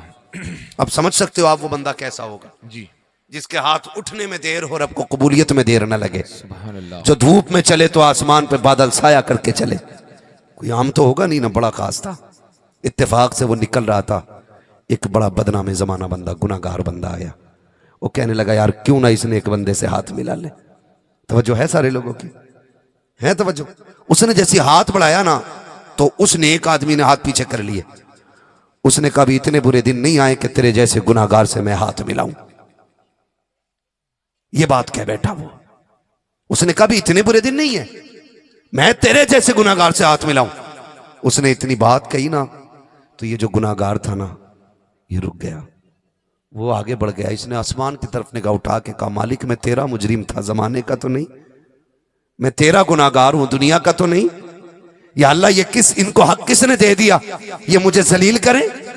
ये अधिकार इन्हें किसने दिया कि ये मुझे रुसवा करें? मालिक मैं तेरा मुजरिम हूं। मालिक जो तू चाहे सजा दे, मगर खुदा इतना जलील ना करके चलते फिरते लोग तेरे बंदे को गुनाह का ताना दे। अभी ये कह के इसने तो चंद आंसू गिन रहे थे, अल्लाह ने इसके दिल की दुनिया बदल डाली, दिल की दुनिया बदल डाली। और इसने कहा ले मालिक आज मैं तेरे लिए सारे गुनाह छोड़ दे रहा हूं, आज के बाद कोई खता ना करूंगा, आज के बाद तेरी नाफरमानी नहीं करूंगा। तारीख गवाह है, इसने इतना कहा कि अल्लाह ने इसको मुस्तजाबुद्दावात बना दिया। जब गया था तो इसके सर पे बादल था, और जब पलट के आया के तो अब रब ने इसके सर पे बादल ला के रख दिया। सुभान अल्लाह, सुभान अल्लाह। वो जो सब कुछ था आज कुछ नहीं रहा, और ये जो कुछ नहीं था अल्लाह ने इसे सब कुछ बना दिया था। तो इसलिए घमंड नहीं, तकब्बुर नहीं। आप कर सके तो मुट्ठी बंद करके काम करें। मरना है ना सबको, जी बोलो मरना है ना, मरना है। लोग महफिलों में तन्हा छोड़ जाते हैं, कब्रिस्तान में छोड़ना तो लाजिम है। कोई किसी के काम नहीं आएगा, नहीं आना है। मिट्टी डाल के सारे आखिरी तख्ता लगता है ना, लोग दौड़ने लग जाते हैं। अभी सुराख सारे बंद नहीं होते कब्र के, हाथ झाड़ के घास से साफ करके सारे जाके बिरयानी की डेग पे टूट जाते हैं। किस पे भरोसा है? गारंटी है कोई नहीं यार, कोई किसी का नहीं है। हम सिर्फ यहां मरने के लिए आए हैं, मरने के लिए आए हैं, यहां जीने के लिए नहीं। हमारा अंजाम मौत है, मौत है हमारा अंजाम। हमारी असल जिंदगी मरने के बाद शुरू होनी है। उसकी तैयारियां करें, उसकी तैयारियां करें। किसी का हक ना खाएं, किसी को दबाएं ना। कह रहा मौलाना दुआ करना, 5वां उम्रा जा रहा हूं इस साल में। है पीछे से खबर आ गई, ये जो उम्रा करने जा रहा है ना, इसने भतीजों की 5 बीघे दबा रखी है। क्या करोगे ऐसे उम्रों का जो तुम अपनों का हक खा के बैठे हो? कोई नतीजा नहीं ऐसे उम्रों से। मत जा उम्रा, हराम के पैसे से मत जा, हलाल के पैसे से यहीं पे गुजारा कर ले। अल्लाह राजी होगा ना तो तुझे हलाल की रोजी कमाने में उम्रे से ज्यादा सवाब अता फरमा देगा। सुभान अल्लाह। ये बड़ी बात है, ये बड़ी बात है। सरकार बगदाद फरमाते मैं आ गया और फिर मैं वहां रहा, मैंने खाना खाया और मैंने शुक्र अदा किया। मालिक आज अब्दुल कादिर की नीयत भी आई तो अपने ही खाने पे आई है, किसी और के खाने पे नहीं आई है। खाया, रब का शुक्र अदा किया। कहते 7 दिरहम बचे थे। कहते मैंने अपने खर्चे के बचाए और बाकी जाकर के वो जो भूखे पहले से टहल रहे थे वो जाके मैंने उनमें तकसीम कर दिए। रुक के एक बात कह दूं, अगर वक्त हो आपके पास 10 मिनट तो है ना? अभी 10 मिनट भाई। अल्लाह आपको सलामत रखे, जरा कह दें या रसूल अल्लाह। या रसूल अल्लाह। हाँ, मैं नहीं जानता हूँ, मैं बस इतना जानता हूँ, शुक्र है मेरा नंबर आखिर में आता है ना, तो मुझे पता है मेरे हिस्से में ना क्रीम क्रीम आती है, जितना मठा होता है सारा छट जाता है। हाँ, क्रीम क्रीम रह जाती है, सिर्फ अच्छे लोग रह जाते हैं। इसलिए मैं अच्छी बातें खुद ब खुद ऑटोमेटिक निकलनी शुरू होती है ना? मैं क्या बात कह रहा था, जरा बोले या रसूल अल्लाह। मैंने क्या कहा था अभी आपसे, याद है किसी को कुछ? है? बोले बोले, खाना खा के, हाँ, अल्लाह का शुक्र अदा करने के आदी बने। मैं बात कह रहा था सरकार बगदाद को पढ़ने की कोशिश करें और समझें जरा, आखिरत की तैयारी करें। सरकार गौसे पाक रज़ी अल्लाह ताला, आप ही ने देखिएगा, पूरी जिंदगी बगदाद वाले की पढ़ लीजिए, पूरी जिंदगी। आखिर की चंद बातें मैं आपसे कर जाऊं। यही सरकार गौसे पाक रज़ी अल्लाह ताला ने, यही गौसे पाक है।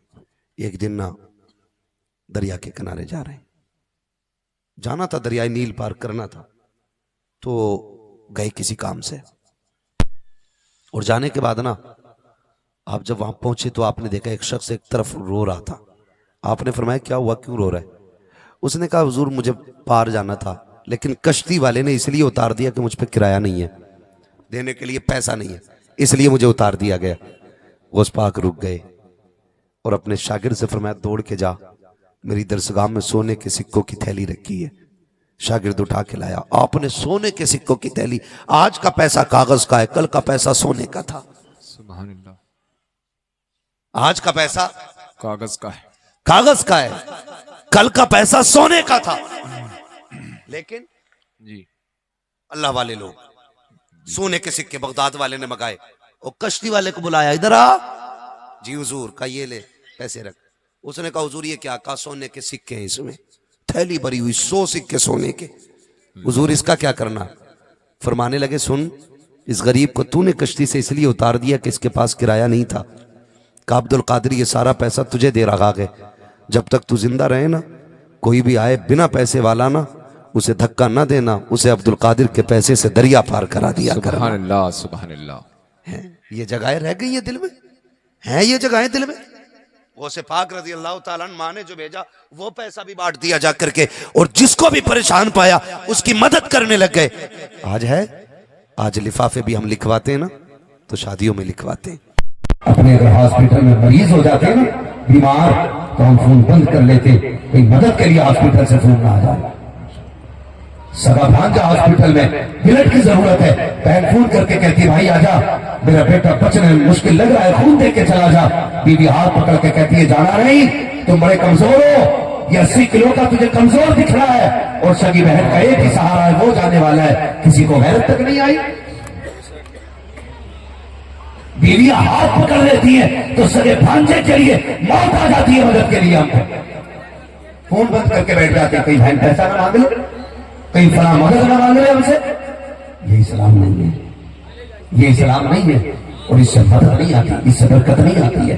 अल्लाह तौफीक देगा तो कहा ये करो कि दूसरों के काम आ जाए, दूसरों के काम आ जाया करो। अगर ये करेंगे इंशाअल्लाह फिर दुनिया भी बेहतर हो जाएगी, आखिरत भी बेहतर हो जाएगी।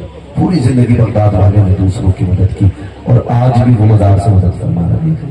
आज भी मदद फरमा रहा हूँ। मैं गारंटी के साथ कहता हूँ, जिसका काम न बनता हो, आज भी बगदाद वाले को पुकार रहे अल्लाह, बगदाद वाले के नाम की बरकत से सारे काम आसान फरमा दिया जाता है। इसीलिए आला हज़रत ने कहा था, कादरी कर, कादरी रख, कादरी में उठा कदर अब्दुल कादिर कुदरत नुमा के वास्ते।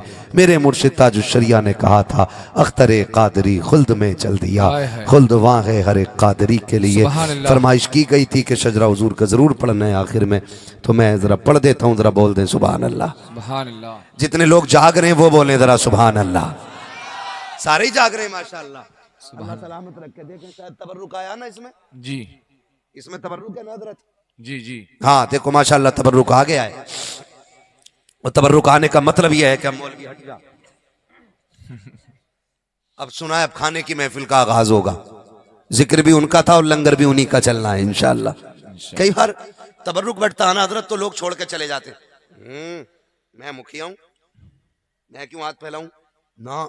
जब तबर्रुक की बारी आया करे ना, तो मुखिया पधानी खसाबी सब रख दिया करो, इसलिए कि अपने घर के करोड़ों के दस्तरखान पे वो मजा नहीं आता जो अल्लाह वालों के नाम की महफिल की खजूर में मजा आ जाया बिल्कुल हक है हजरत। सुभान अल्लाह सुभान अल्लाह। ये नहीं होना चाहिए, बिल्कुल हक है।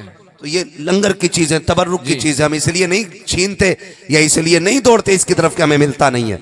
हम इसलिए दौड़ते हैं कि अल्लाह ने इसमें बरकतें ज्यादा करके रखी हुई होती हैं। बेशक बेशक। हाँ, सरकार मुजाहिद मिल्लत उड़ीसा वाले हुजूर मुजाहिद मिल्लत बगदाद शरीफ गए ना, जबकि बहुत बड़े जमींदार थे। आज भी ना आधा धामनगर शरीफ आपकी जमीन पे बसा हुआ है जी। हाँ, आपकी जमीन पे जो आपने गैर मुस्लिमों को फ्री बांट दी थी रहने के लिए, आज भी उनकी जमीन है वहां पे, और आज भी उन्हीं के नाम में और गैर मुस्लिम रह रहे हैं और बेफिक्र होकर रह रहे हैं, क्योंकि उन्हें पता था जमीन अल्लाह वाले ने दी है। सुभान अल्लाह। वो गए थे ना बगदाद शरीफ ना, तो लोगों को पता चला धामनगर शरीफ से मुजाहिद मिल्लत आए हैं। तो जो खानका के खादिम थे ना, वो दस्तरखान लेके कमरे में पहुंचे कि हजरत को इज्जत से कमरे में खिलवाया जाएगा। देखा हजरत वहां नहीं थे, तलाश किया ना, तो वहां लाइन में खड़े थे जहां पे भूखे भिखारी लोग खड़े हुए थे। उन्होंने जाकर कहा, हुजूर आप यहाँ भिखारियों की लाइन में, आपका खाना इज्जत से दस्तरखान पे लगा दिया गया। वो कहने लगे, बस कर, हर जगह बादशाह तो नहीं बना जाता, कुछ गलियां ऐसी होती है जहां भिखारी बन के खड़ा हुआ जाता है। सुभान अल्लाह सुभान। जहां भिखारी बन के खड़ा हुआ जाता है। हाँ, तो अगर आप अच्छे से अच्छा भी खाते हैं ना, तो फिर भी किसी बुजुर्ग के लंगर से अच्छा नहीं खा सकते, उनके दर के तबर्रुक से अच्छा नहीं खा सकते। तो ये आ गया है, इसका मतलब यह है कि अब वक्त आ गया है कि हुजूर का शजरा पढ़ लिया जाए। गुजारिश आपसे इतनी है, आपने जितनी संजीदगी से सुना है ना, अब उतनी जोर से बोल दो सुभान अल्लाह। सुभान अल्लाह। अल्लाह आपको सलामत रखे, खुश रहे, आबाद रहे। बहुत अच्छा आप लोगों ने सुना, तबीयत खुश रही। और बहुत ज्यादा हु हल्लड़ में भी बात करने में मजा नहीं आता, गुफ्तगू संजीदा लोगों में करने में अच्छा भी लगता है, ताकि बात समझ में भी आ जाए। ठीक है, अब जो मैं आपसे सुभान अल्लाह कहलवा रहा हूँ, वाह वाह के लिए नहीं कहलवा रहा हूँ। अब समझ लीजिए, जब मेरा हाथ का इशारा होना, हुजूर का शजरा पढ़ना है, हाथ का इशारा हो, तो ये मत सोचना मौलवी दाद लेना चाह रहा है, ये समझ लेना मौलवी सांस लेना चाह रहा है। हाँ, जब सांस तंग होने लगेगी ना, तभी मैं बोलूंगा आपसे, कहो सुभान अल्लाह। जब आप सुभान अल्लाह कहोगे तो उसी बीच में मैं सांस ले लूंगा। सुभान अल्लाह। ठीक है, अल्लाह राजी होगा तो आपको नेकी मिलेंगी, और राजी होगा तो फिर हमें भी नेकी मिल जाएगी। ठीक है, जरा बोल सकते हैं, कितनी जोर से बोलेंगे? बोलें सुभान अल्लाह। सुभान अल्लाह। ये आवाज आपकी उन तक पहुंच गई होगी जो घर जाके सो गए। वो सोच रहे होंगे महफिल तो अभी भी वैसी चल रही है जैसी छोड़ के आए थे, है ना। जमी मैली नहीं होती, जमन मैला नहीं होता, मोहम्मद के गुलामों का कफन मैला नहीं होता। सुभान अल्लाह सुभान। है ना। तो भाई हुजूर के गुलामों की महफिल है, कमजोर तो हो ही नहीं सकते। अब जरा ताकत दिखानी है, लंगर वाली ताकत निकाल के बोलें, जरा बोलें सुभान अल्लाह। एक बात बताओ, घर से खाना खा के आए थे?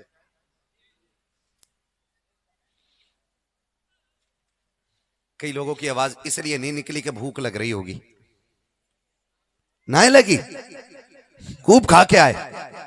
वो कोई बात नहीं, हम तो अपने घर भी उन्हीं का लंगर खाते हैं यार। सुभान अल्लाह, हम बेशक। बरेलवी लोग हैं, यही तो हमारा नजरिया है ना। खाते हैं तेरे दर का, आए हाय हाय हाय, पीते हैं तेरे दर का, आए हाय, पानी है तेरा पानी, दाना है तेरा दाना आए हाय। है। सुभान हम अल्लाह, तो अपने घर भी उनका ही लंगर खाते हैं। बेशक हम तो सोचते हैं ये जो पड़ा है ना, ये सब उन्हीं का है, जी, सब उन्हीं की देन है।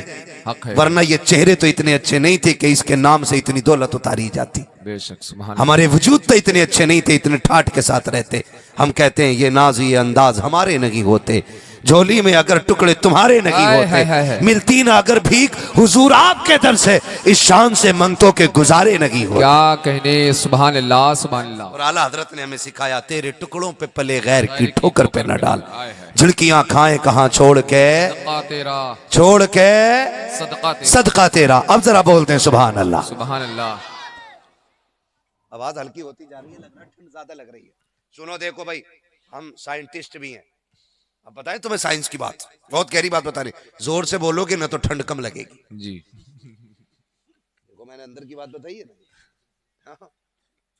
बोले जरा मचल के बेटे, बोले सुभान अल्लाह। सुभान अल्लाह। बेटे ये जो बगलों में हाथ आ गए ना, ये सब खुल जाएंगे। जरा बोलो मेरे बच्चे, जोर से बोलो सुभान अल्लाह।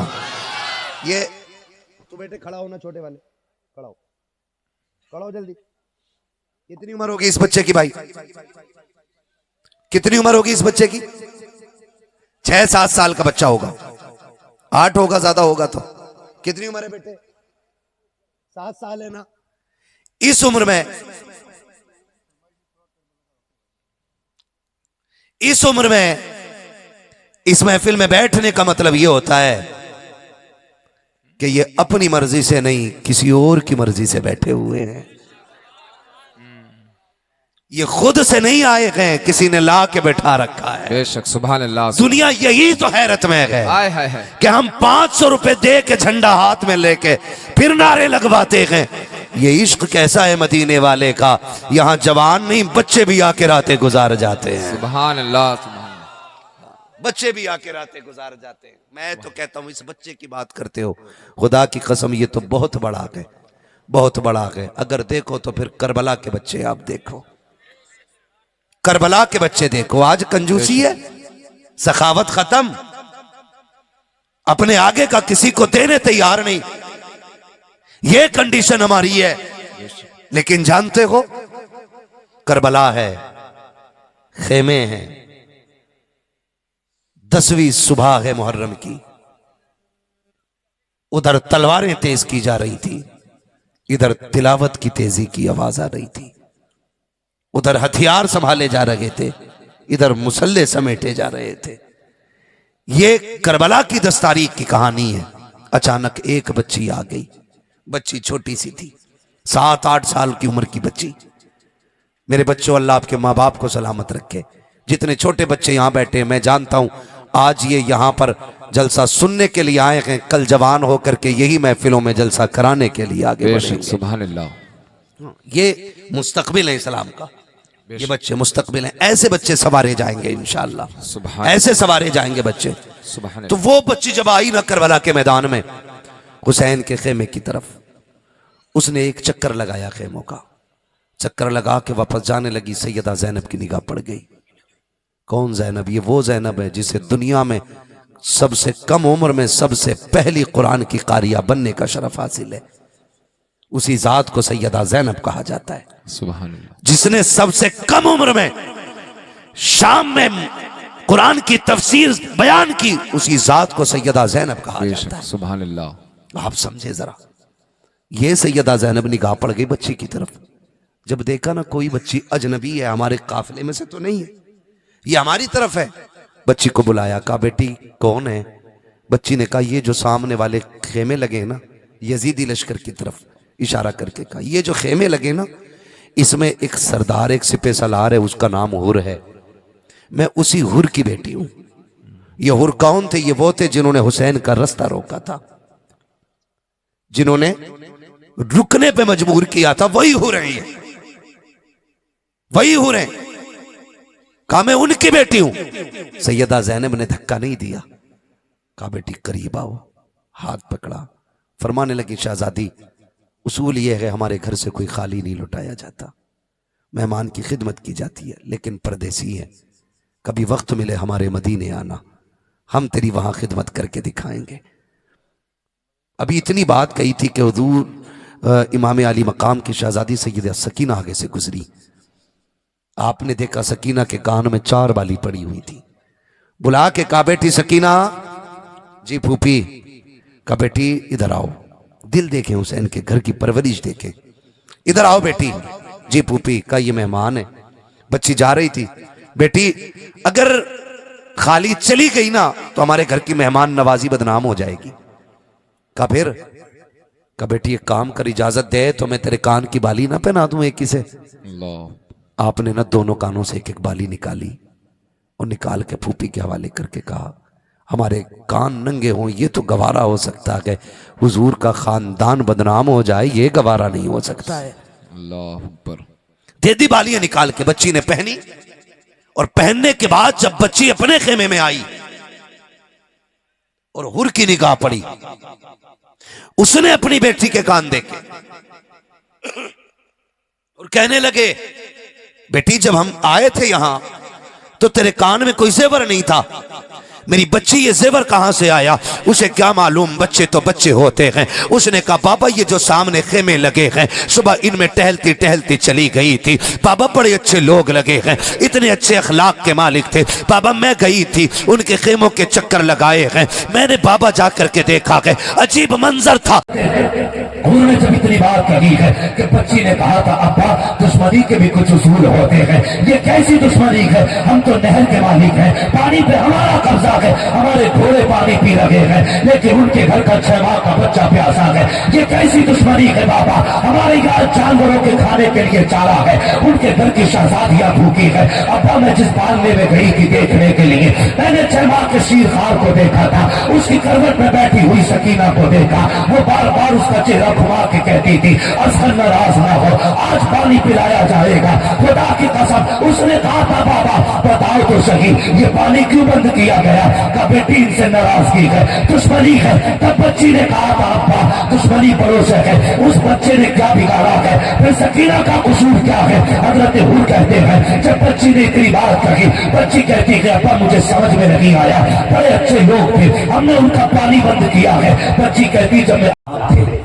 ये किरदार है और ऐसे किरदार ऐसी परवरिश, खुदा की कसम ला के मिसाल दिखा दो, मिसाल नहीं मिलती। जब अहले बैत अतार को ना करबला, सिर्फ आपको क्या लगता है शहादत है? करबला पूरी जिंदगी का सबक है, अगर इसे पढ़ा जाए पूरी जिंदगी का सबक है करबला। आप पढ़ के तो देखिएगा, पढ़ के देखिएगा, जरा ख्याल करें। जब अहले बैत अतार को कैदी बनाया गया, कैदी ऊंटों पे सवार किए गए, उस शाम से जब ये काफिला गुजरने लगा ना, एक शहर से जब ये काफिला गुजरा, गालिबन मूसल से गुजर रहा था काफिला, तो गुजरते वक्त ना काफिले को चौक में रोक दिया गया ताकि लोग तमाशा देखें, अहले बैत अतार के कैदियों को देखें, ये सोचकर रोका गया। लेकिन जब शोर हुआ, कैदी आए थे, एक बूढ़ी औरत थी, उसने अपनी खातमा को बुलाया, कहा जल्दी कर। कहा क्या? कि देख ये खजूरें सदके की रखी हुई है, जाके कैदी है, मुसाफिर है, परदेसी है, जाके आ गए हैं, कोई इज्जत वाला कैदी है। ये कह के बूढ़ी बाहर आई है, आके कहने लगी, मुझे इस काफिले के सिपह सलार से मिलना है। कौन सिपह सलार होता? एक शैरुल आबिदीन है, जिसके हाथों में हथकड़ी, पैरों में बेड़ियां है, जिसको पैदल चलाया जा रहा है। पूरे काफिले की निगहबानी हुसैन बन के सैयदा ज़ैनब कर रही है। सबने इशारा किया कि आज इस काफिले में वो होता है जो ज़ैनब कहती है। वो बढ़ते बढ़ते बूढ़ी आई है, हजरत ज़ैनब के पास आके कहती, खातून का ठहर, का एक बात तो बता दे, एक बात तो बता दे कि तू ये बता, मैंने सदका भेजा था खजूरों का, तूने वापस क्यों कर दिया? का परदेसी जरूर है, लेकिन इतने भी कहे गुजरे नहीं है कि हम कैदी पर के सदके खाते फिरे। अल्लाह अकबर। उस खातून ने जब इतना सुना, कहा खादिमा से जितना नेमतें हैं सारी लाके लुटा दो। जब नेमतें लुटाई जा रही हैं, चादरें अहले बैत अतार के सरों पे डाली जा रही थी, हजरत ज़ैनब ने उस घर की मालकिन को बुला के कहा था, ए घर वाली जरा आ तो सकी, जरा बता तो सकी, यहाँ कोई बेटी कहने वाला नहीं है, कोई एक घूंट पानी पिलाने वाला नहीं, यहाँ तो सारे तमाशाई थे। जो ऐको जिसने हमारे हमारे सर पे चादरें डाली है, दरवाजे खोल दिए थे दौलत के। उसने कहा मुझसे ये ना पूछ, मैं ये क्यों कर लगी हूँ? कहा सुन, अगर सुनना चाहती है तो इसमें भी एक राज है। कहा बता तो सही राज क्या है? उस खातून ने कहा था कि एक दौर मेरी जिंदगी में गुजरा कि मैं सैयदा खातून जन्नत फातिमा ज़हरा के घर की गुलाम थी। मैं उनके घर में काम करती थी, मैंने एक जमाने तक उनकी खिदमत की। जब मैं उनके घर रहती थी, अल्लाह ने उन्हें चांद से 2 बेटे दिए थे। एक फूल सी कली थी जिसे ज़ैनब कहा जाता था, उस दौर में मैं उनके घर रहा करती थी। जब मेरी शादी हो गई, मैं उनके घर से आने लगी। मैंने कहा सैयदा नसीहत कर दे ताकि जिंदगी में काम आ जाए। जब मैं चली थी तब उन्होंने कहा था सुन जा रही है, कहाँ बात होगी? कहा फला शहर में रहूंगी। कहा सुन याद रख, कभी कोई कैदियों का काफिला तेरे दरवाजे से गुजरे तो उसे खाना खिला देना, उसे पानी पिला देना। कहा मैंने कुछ नहीं किया है, यह खातून जन्नत का फरमान था कि कोई कैदियों का काफिला गुजरे उसकी खिदमत कर लेना। अल्लाह अकबर इतना सुना के चीख निकली सैयदा ज़ैनब की। कहती अच्छा बता, तूने खिदमत कर दी है, हम राजी हो गए हैं, बता तुझे क्या चाहिए? कोई दुआ हो तो बता, अब तेरे लिए करके चले जाए। उस खातून ने इतना सुना, कहती सुनो अगर दुआई देनी है तो इतनी दुआ दे दो। परसों बीत गए थे घर छोड़े हुए सैयदा का।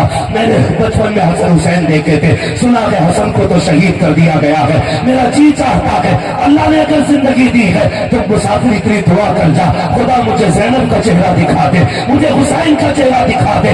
जैसे इतना सुना है सैयदा ज़ैनब की चीख निकली है, अपने चेहरे से कपड़ा हटाया। कहती माँ अल्लाह ने तेरी दुआ कबूल कर ली है। जिस ज़ैनब की बातें कर रही है वो ज़ैनब मैं हूँ, और जिस हुसैन की बात कर रही है वो जो मेरे से फिर समझा रहा है वो हुसैन का समझा। नारे तकबीर, नारे रिसालत, मसलके आला हज़रत, नारे तकबीर, नारे रिसालत। सुभान अल्लाह। खुदा की कसम नबी के घर वालों की अजमत में कुर्बान जाओ, सदके के खजूरे नहीं खा रहा।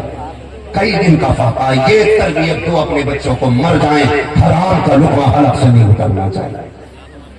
देंगे इंशाअल्लाह ये तालीम। अल्लाह ताला खातून जन्नत की बेटियों के सदके में, उनकी नस्ल के सदके में हमारी नस्ल की बेटियों को कनीज़े फातिमा ज़हरा बना दे। करबला वालों 72 के सदके में अल्लाह हमारे जवानों को गुलाम रसूल बना दे। वसीम दुआएं मांगा कर। मैंने बरकत के वास्ते करबला शरीफ का जिक्र कर लिया। अल्लाह आपको सलामत रखे, कभी जिंदगी रहेगी मुहर्रम में आएंगे फिर इंशाअल्लाह करबला की बातें होनी है। 1.5 घंटे से ऊपर सुनी जा चुकी है। ना बहुत लंबा है, मैं ये 1-2 बातें नहीं भाई, बहुत लंबा बात है। अल्लाह आपको सलामत रखे। 1.5 घंटे से ऊपर सुनी जा चुकी है। मैं इंशाअल्लाह वादा करता हूँ भाई, अल्लाह की मोहब्बतों को सलाम। हम सारे हुसैन वाले लोग बैठे है ना। जब सैयदा ज़ैनब लेके पहुंची थी ना पूरे काफिले को मदीने शरीफ, अजीब मंजर था, क़यामत थी, कुरान था। लोग बढ़ बढ़ के पूछते थे ज़ैनब हुसैन कहाँ है। जब ये बात कहते थे तो चीख के अलावा कोई जवाब नहीं मिलता था, कोई जवाब नहीं मिलता था। सैयदा ज़ैनब पूरे काफिले को लेके मदीने आ गई। फिर ज़ैनुल आबिदीन को बुला के कहा था सज्जाद जी बीबी कल करा, ये सामने क्या है? कहा ना करो जाए। का फिर अब करबला किधर रह गया? जब इतनी बात की इमाम ज़ैनुल आबिदीन ने रुख किया करबला की तरफ, का फूफी करबला उधर रह गया है। फिर आपने भी रुख इधर किया। वो कहा था हुसैन देख मैंने तेरी अमानत मदीने तक पहुंचा दी है। दीवानों ने कहा था बचा के कुफे से आप को लेके आई है, कमर पे बार इमामत उठा के लाई है। अली की बेटी को झुककर सलाम कर इस्लाम, तेरी अमानतें घर तक बचा के लाई है, तेरी अमानतें घर तक बचा के लाई है। ओह सैयदा ज़ैनब खुदा की कसम, घर से गई तो बाल काले थे, बाल काले थे, घर पलटी पे तो रंग बदल गए।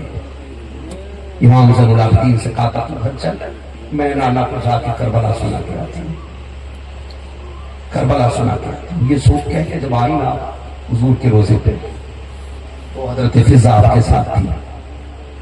हुजूर के रोजे पे आके कुछ कहा ना गया, खाली सलाम किया था कि बस सांस टूटने लगे।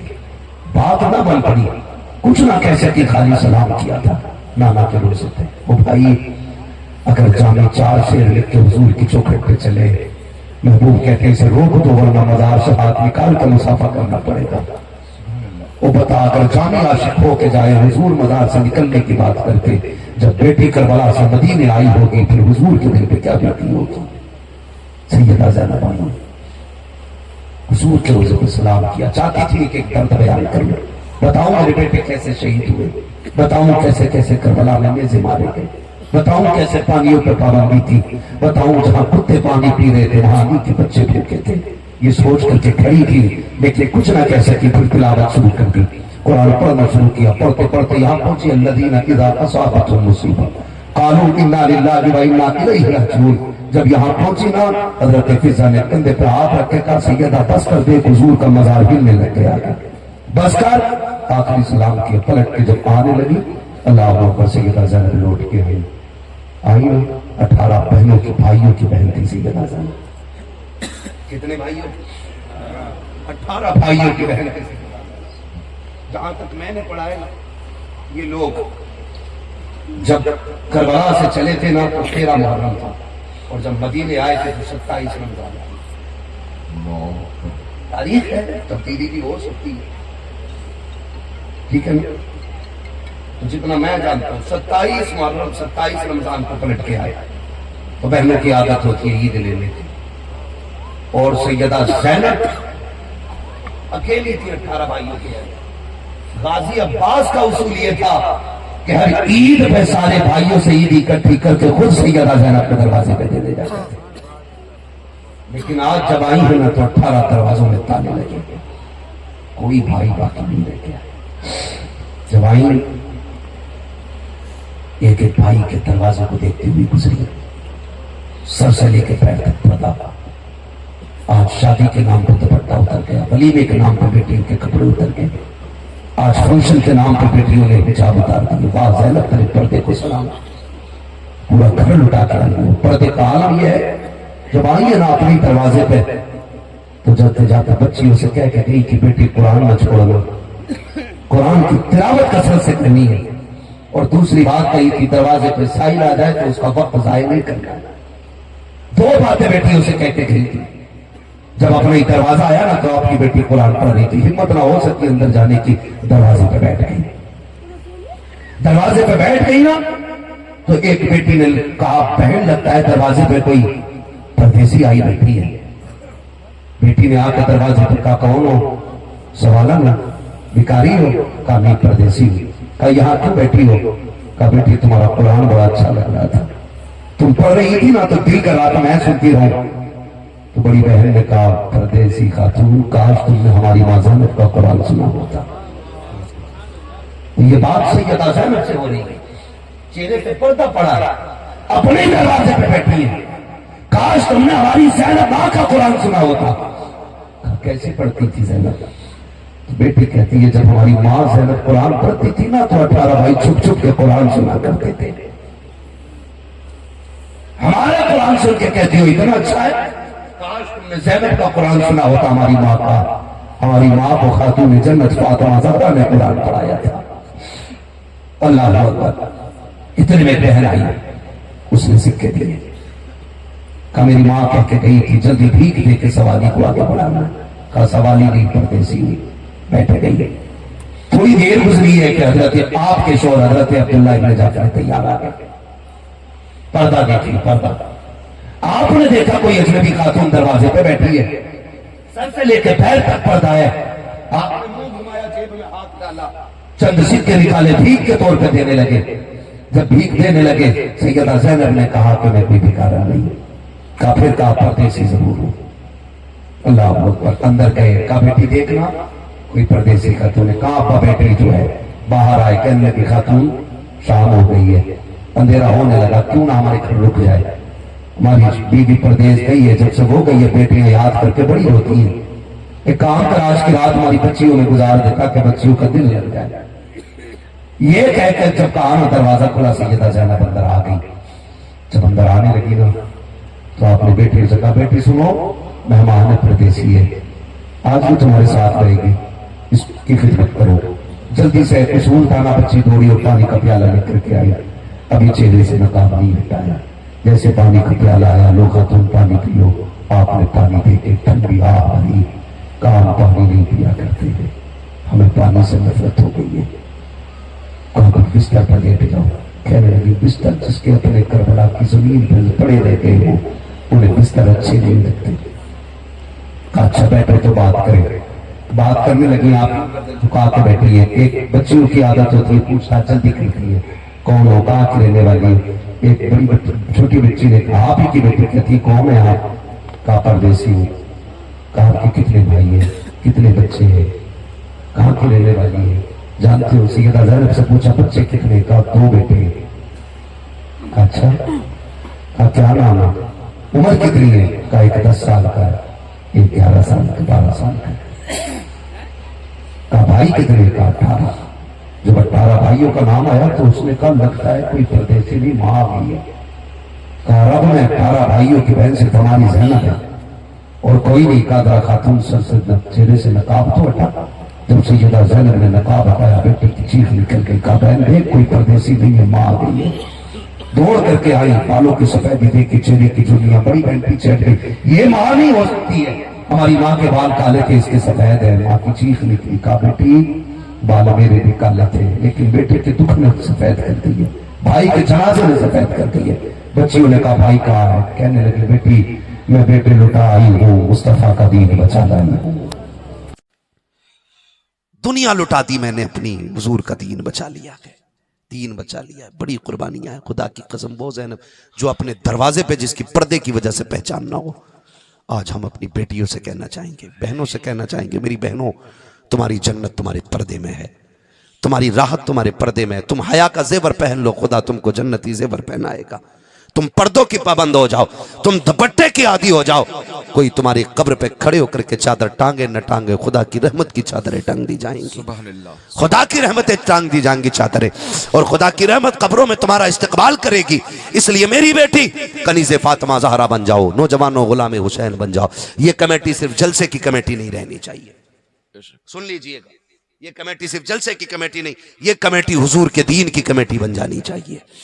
सिर्फ जलसे का चंदा नहीं, गांव में कोई गरीब बच्ची है, निकाह का इंतजाम नहीं है, आप एक चंदा जैसे जलसे के लिए किया गया, मेहनत करके गरीब के लिए भी चंदा करके उसकी इज्जत से रुखसती करानी है। अगर कोई इतना मरीज है कि इलाज का पैसा नहीं है तो फिर एक चंदा गरीब के लिए भी करना है, ताकि किसी बेबस की वक्त पे दवा आ जाए। खुदा की कसम ये नेक काम कर जाओ, फिर किसी के हाथ उठे ना उठे, किसी की एक वक्त की खुराक तेरे जन्नत में ले जाने के लिए काफी हो सकती है। सुभान अल्लाह। करेंगे इंशाअल्लाह ये काम, इंशाअल्लाह सारे वादा करेंगे इंशाअल्लाह। मैंने फरमाइश पूरी कर दी। हाफिज साहब ने कहा, हमारे नौजवानों ने कहा अल्लाह करबला वालों का सदका अता फरमाए, करबला वालों की खैरात अता फरमाए। खुद में कसम से करबला कितना बड़ा दर्द है, कोई सीना ऐसा नहीं है जो इसे पूरा बयान कर सके। हाँ, आज हम पढ़ नहीं पाते हैं तो लिखने वालों ने कैसे लिखा होगा, कितना लिखा होगा, कितना छोड़ा होगा, कितनी जगह कलम कांपे होंगे, कितनी जगह हाथ कांप गए होंगे। मैं क्या बताऊं, खुदा की कसम। बस यूं समझें, बेइजाजत जिनके घर जिब्रील भी आते नहीं, कद्र वाले जानते हैं कद्र शान अहले बैत, कद्र वाले जानते हैं कद्र शान अहले बैत। करबला करबला है, कोई आम कुर्बानी नहीं। हाँ, इतनी बड़ी कुर्बानी है कि 1400 साल बीत गए हैं, आंखें मिट गई हैं, आंसू खत्म नहीं होते हैं। आज भी करबला का जिक्र आए, आंखें भर आती हैं, और भरना भी चाहिए, क्योंकि दर्द उन्हीं को होता है जिनका उनसे रिश्ता होता है। कभी किसी को गैरों का दर्द नहीं होता, दर्द सिर्फ अपनों का होता है, अपनों का होता है। फर्क है, हम सीना पीट के अली अली नहीं करते, हम सीना खोल के अली अली करने वाले लोग हैं। हमने किसी रावजी, किसी शीये से अहले बैत की इज्जत नहीं पढ़ी, हमने बरेली के अहमद रजा से पढ़ी है। उन्होंने कहा तेरी नस्ल पाक में है बच्चा बच्चा नूर का, तू है ने नूर तेरा सब घराना नूर का। अल्लाह सलामत रखे। बेटे अगर कहें तो शजरा पढ़ लूं, वरना सलाम पढ़ लिया जाए। मैं इतना थक चुका हूं कि अब सलाम ही हो जाए। अब भी पढ़ना शजरा, आधा घंटा और बढ़वा दिया फिर भी शजरा पढ़ना है ना, कोई मतलब नहीं है भाई। जब इतना दुख उठा के मैं भी आया हूं और आपने इतना लंबा इंतजार किया है ना, तो बस समझे फिर ये आपकी फरमाइश जरूर पूरी होनी है ना। माशाल्लाह, आ जाओ भाई, आ जाओ, जरा बोल दें सुभान अल्लाह। है जिक्र हुसैन सुन के भी अभी पिलपिले रह गए लोग, अब भी डुलमुल है। जिक्र हुसैन सुन के तो मिट्टी फौलाद बन जाती है यार, फौलाद बन जाती है। और हम हुसैनी लोग हैं, जितनी पावर है ना हुसैन के इश्क की, उतनी जोर से बोलें सुभान अल्लाह। आदम के बेटे शीश, सुभान सुभान। जो लोग अच्छा सुन रहे हैं अल्लाह उन्हें आज की रात के सदक़े हुजूर का मदीना दिखा दे। आमीन सुम्मा आमीन। हाँ, जिन्होंने जोर से आमीन का, अल्लाह आज की रात के सदक़े उन्हें माँ बाप के साथ उम्रे का सफर अता फरमा। महबूब की मोहब्बत में बैठे हैं, अल्लाह आज की रात वो सोए ख्वाब में मदीने वाले की ज़ियारत नसीब फरमा दे। ठीक है ना? सुनेंगे भाई कमेटी वाले, है ना? मैशर भाई आगे आ जाओ, ये सदरा तुम्हें ही सुना दी। बहुत मेहनत करते हैं माशाल्लाह, मुसलसल राब्ते में लगे रहना, फिर बात करते रहना तारीख के बाद, बहुत बड़ी मेहनतें होती हैं, बड़ी मेहनतें होती हैं। अल्लाह इन लोगों को सलामत रखे। इन लोगों के ज़रिए हमारी आपकी मुलाकात भी होती है और इन्हीं लोगों के ज़रिए खुदा की कसम हमारे घर के गुजारे भी होते हैं। ठीक है ना? अच्छे लोग हैं ये, अल्लाह इन लोगों को सलामत रखे, सबको अल्लाह बरकत अता फरमाए। साथ देना आपको ज़रा बोल दे सुभान अल्लाह। सुभान अल्लाह।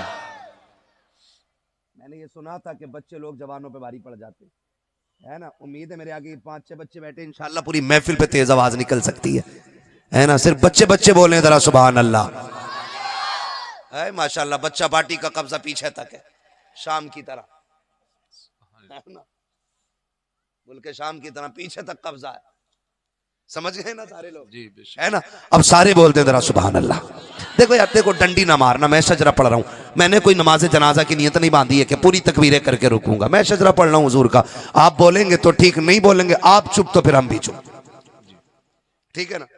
आप चुप तो फिर हम भी चुप। हुजूर का शजरा पढ़ना, जरा बोल दे सुभान अल्लाह।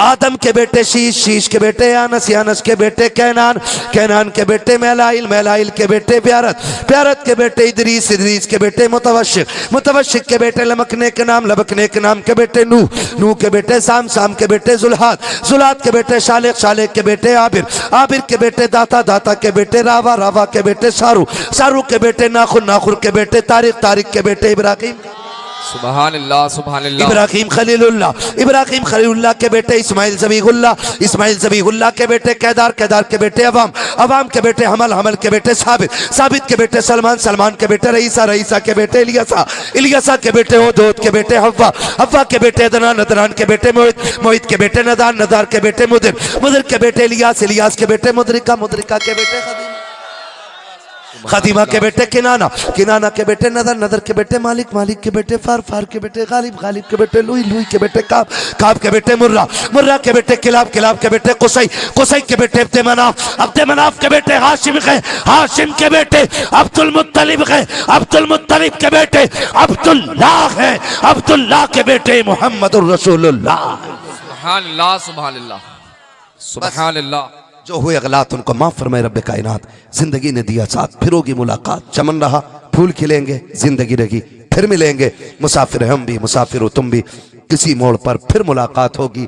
फकीरान आए सदा कर चले, सदा खुश रहो ये दुआ कर चले। सारे लोग कलमा शरीफ पढ़ लीजिए, ला इलाहा इल्लल्लाह, और जोर से ला इलाहा इल्लल्लाह मुहम्मदुर रसूलुल्लाह, अस्तगफिरुल्लाह रब्बी मिन कुल्लि ज़ंबि व अतूबु इलैहि व मा अलैना इल्लल बलाग। अस्सलामु अलैकुम व रहमतुल्लाहि व बरकातुहू।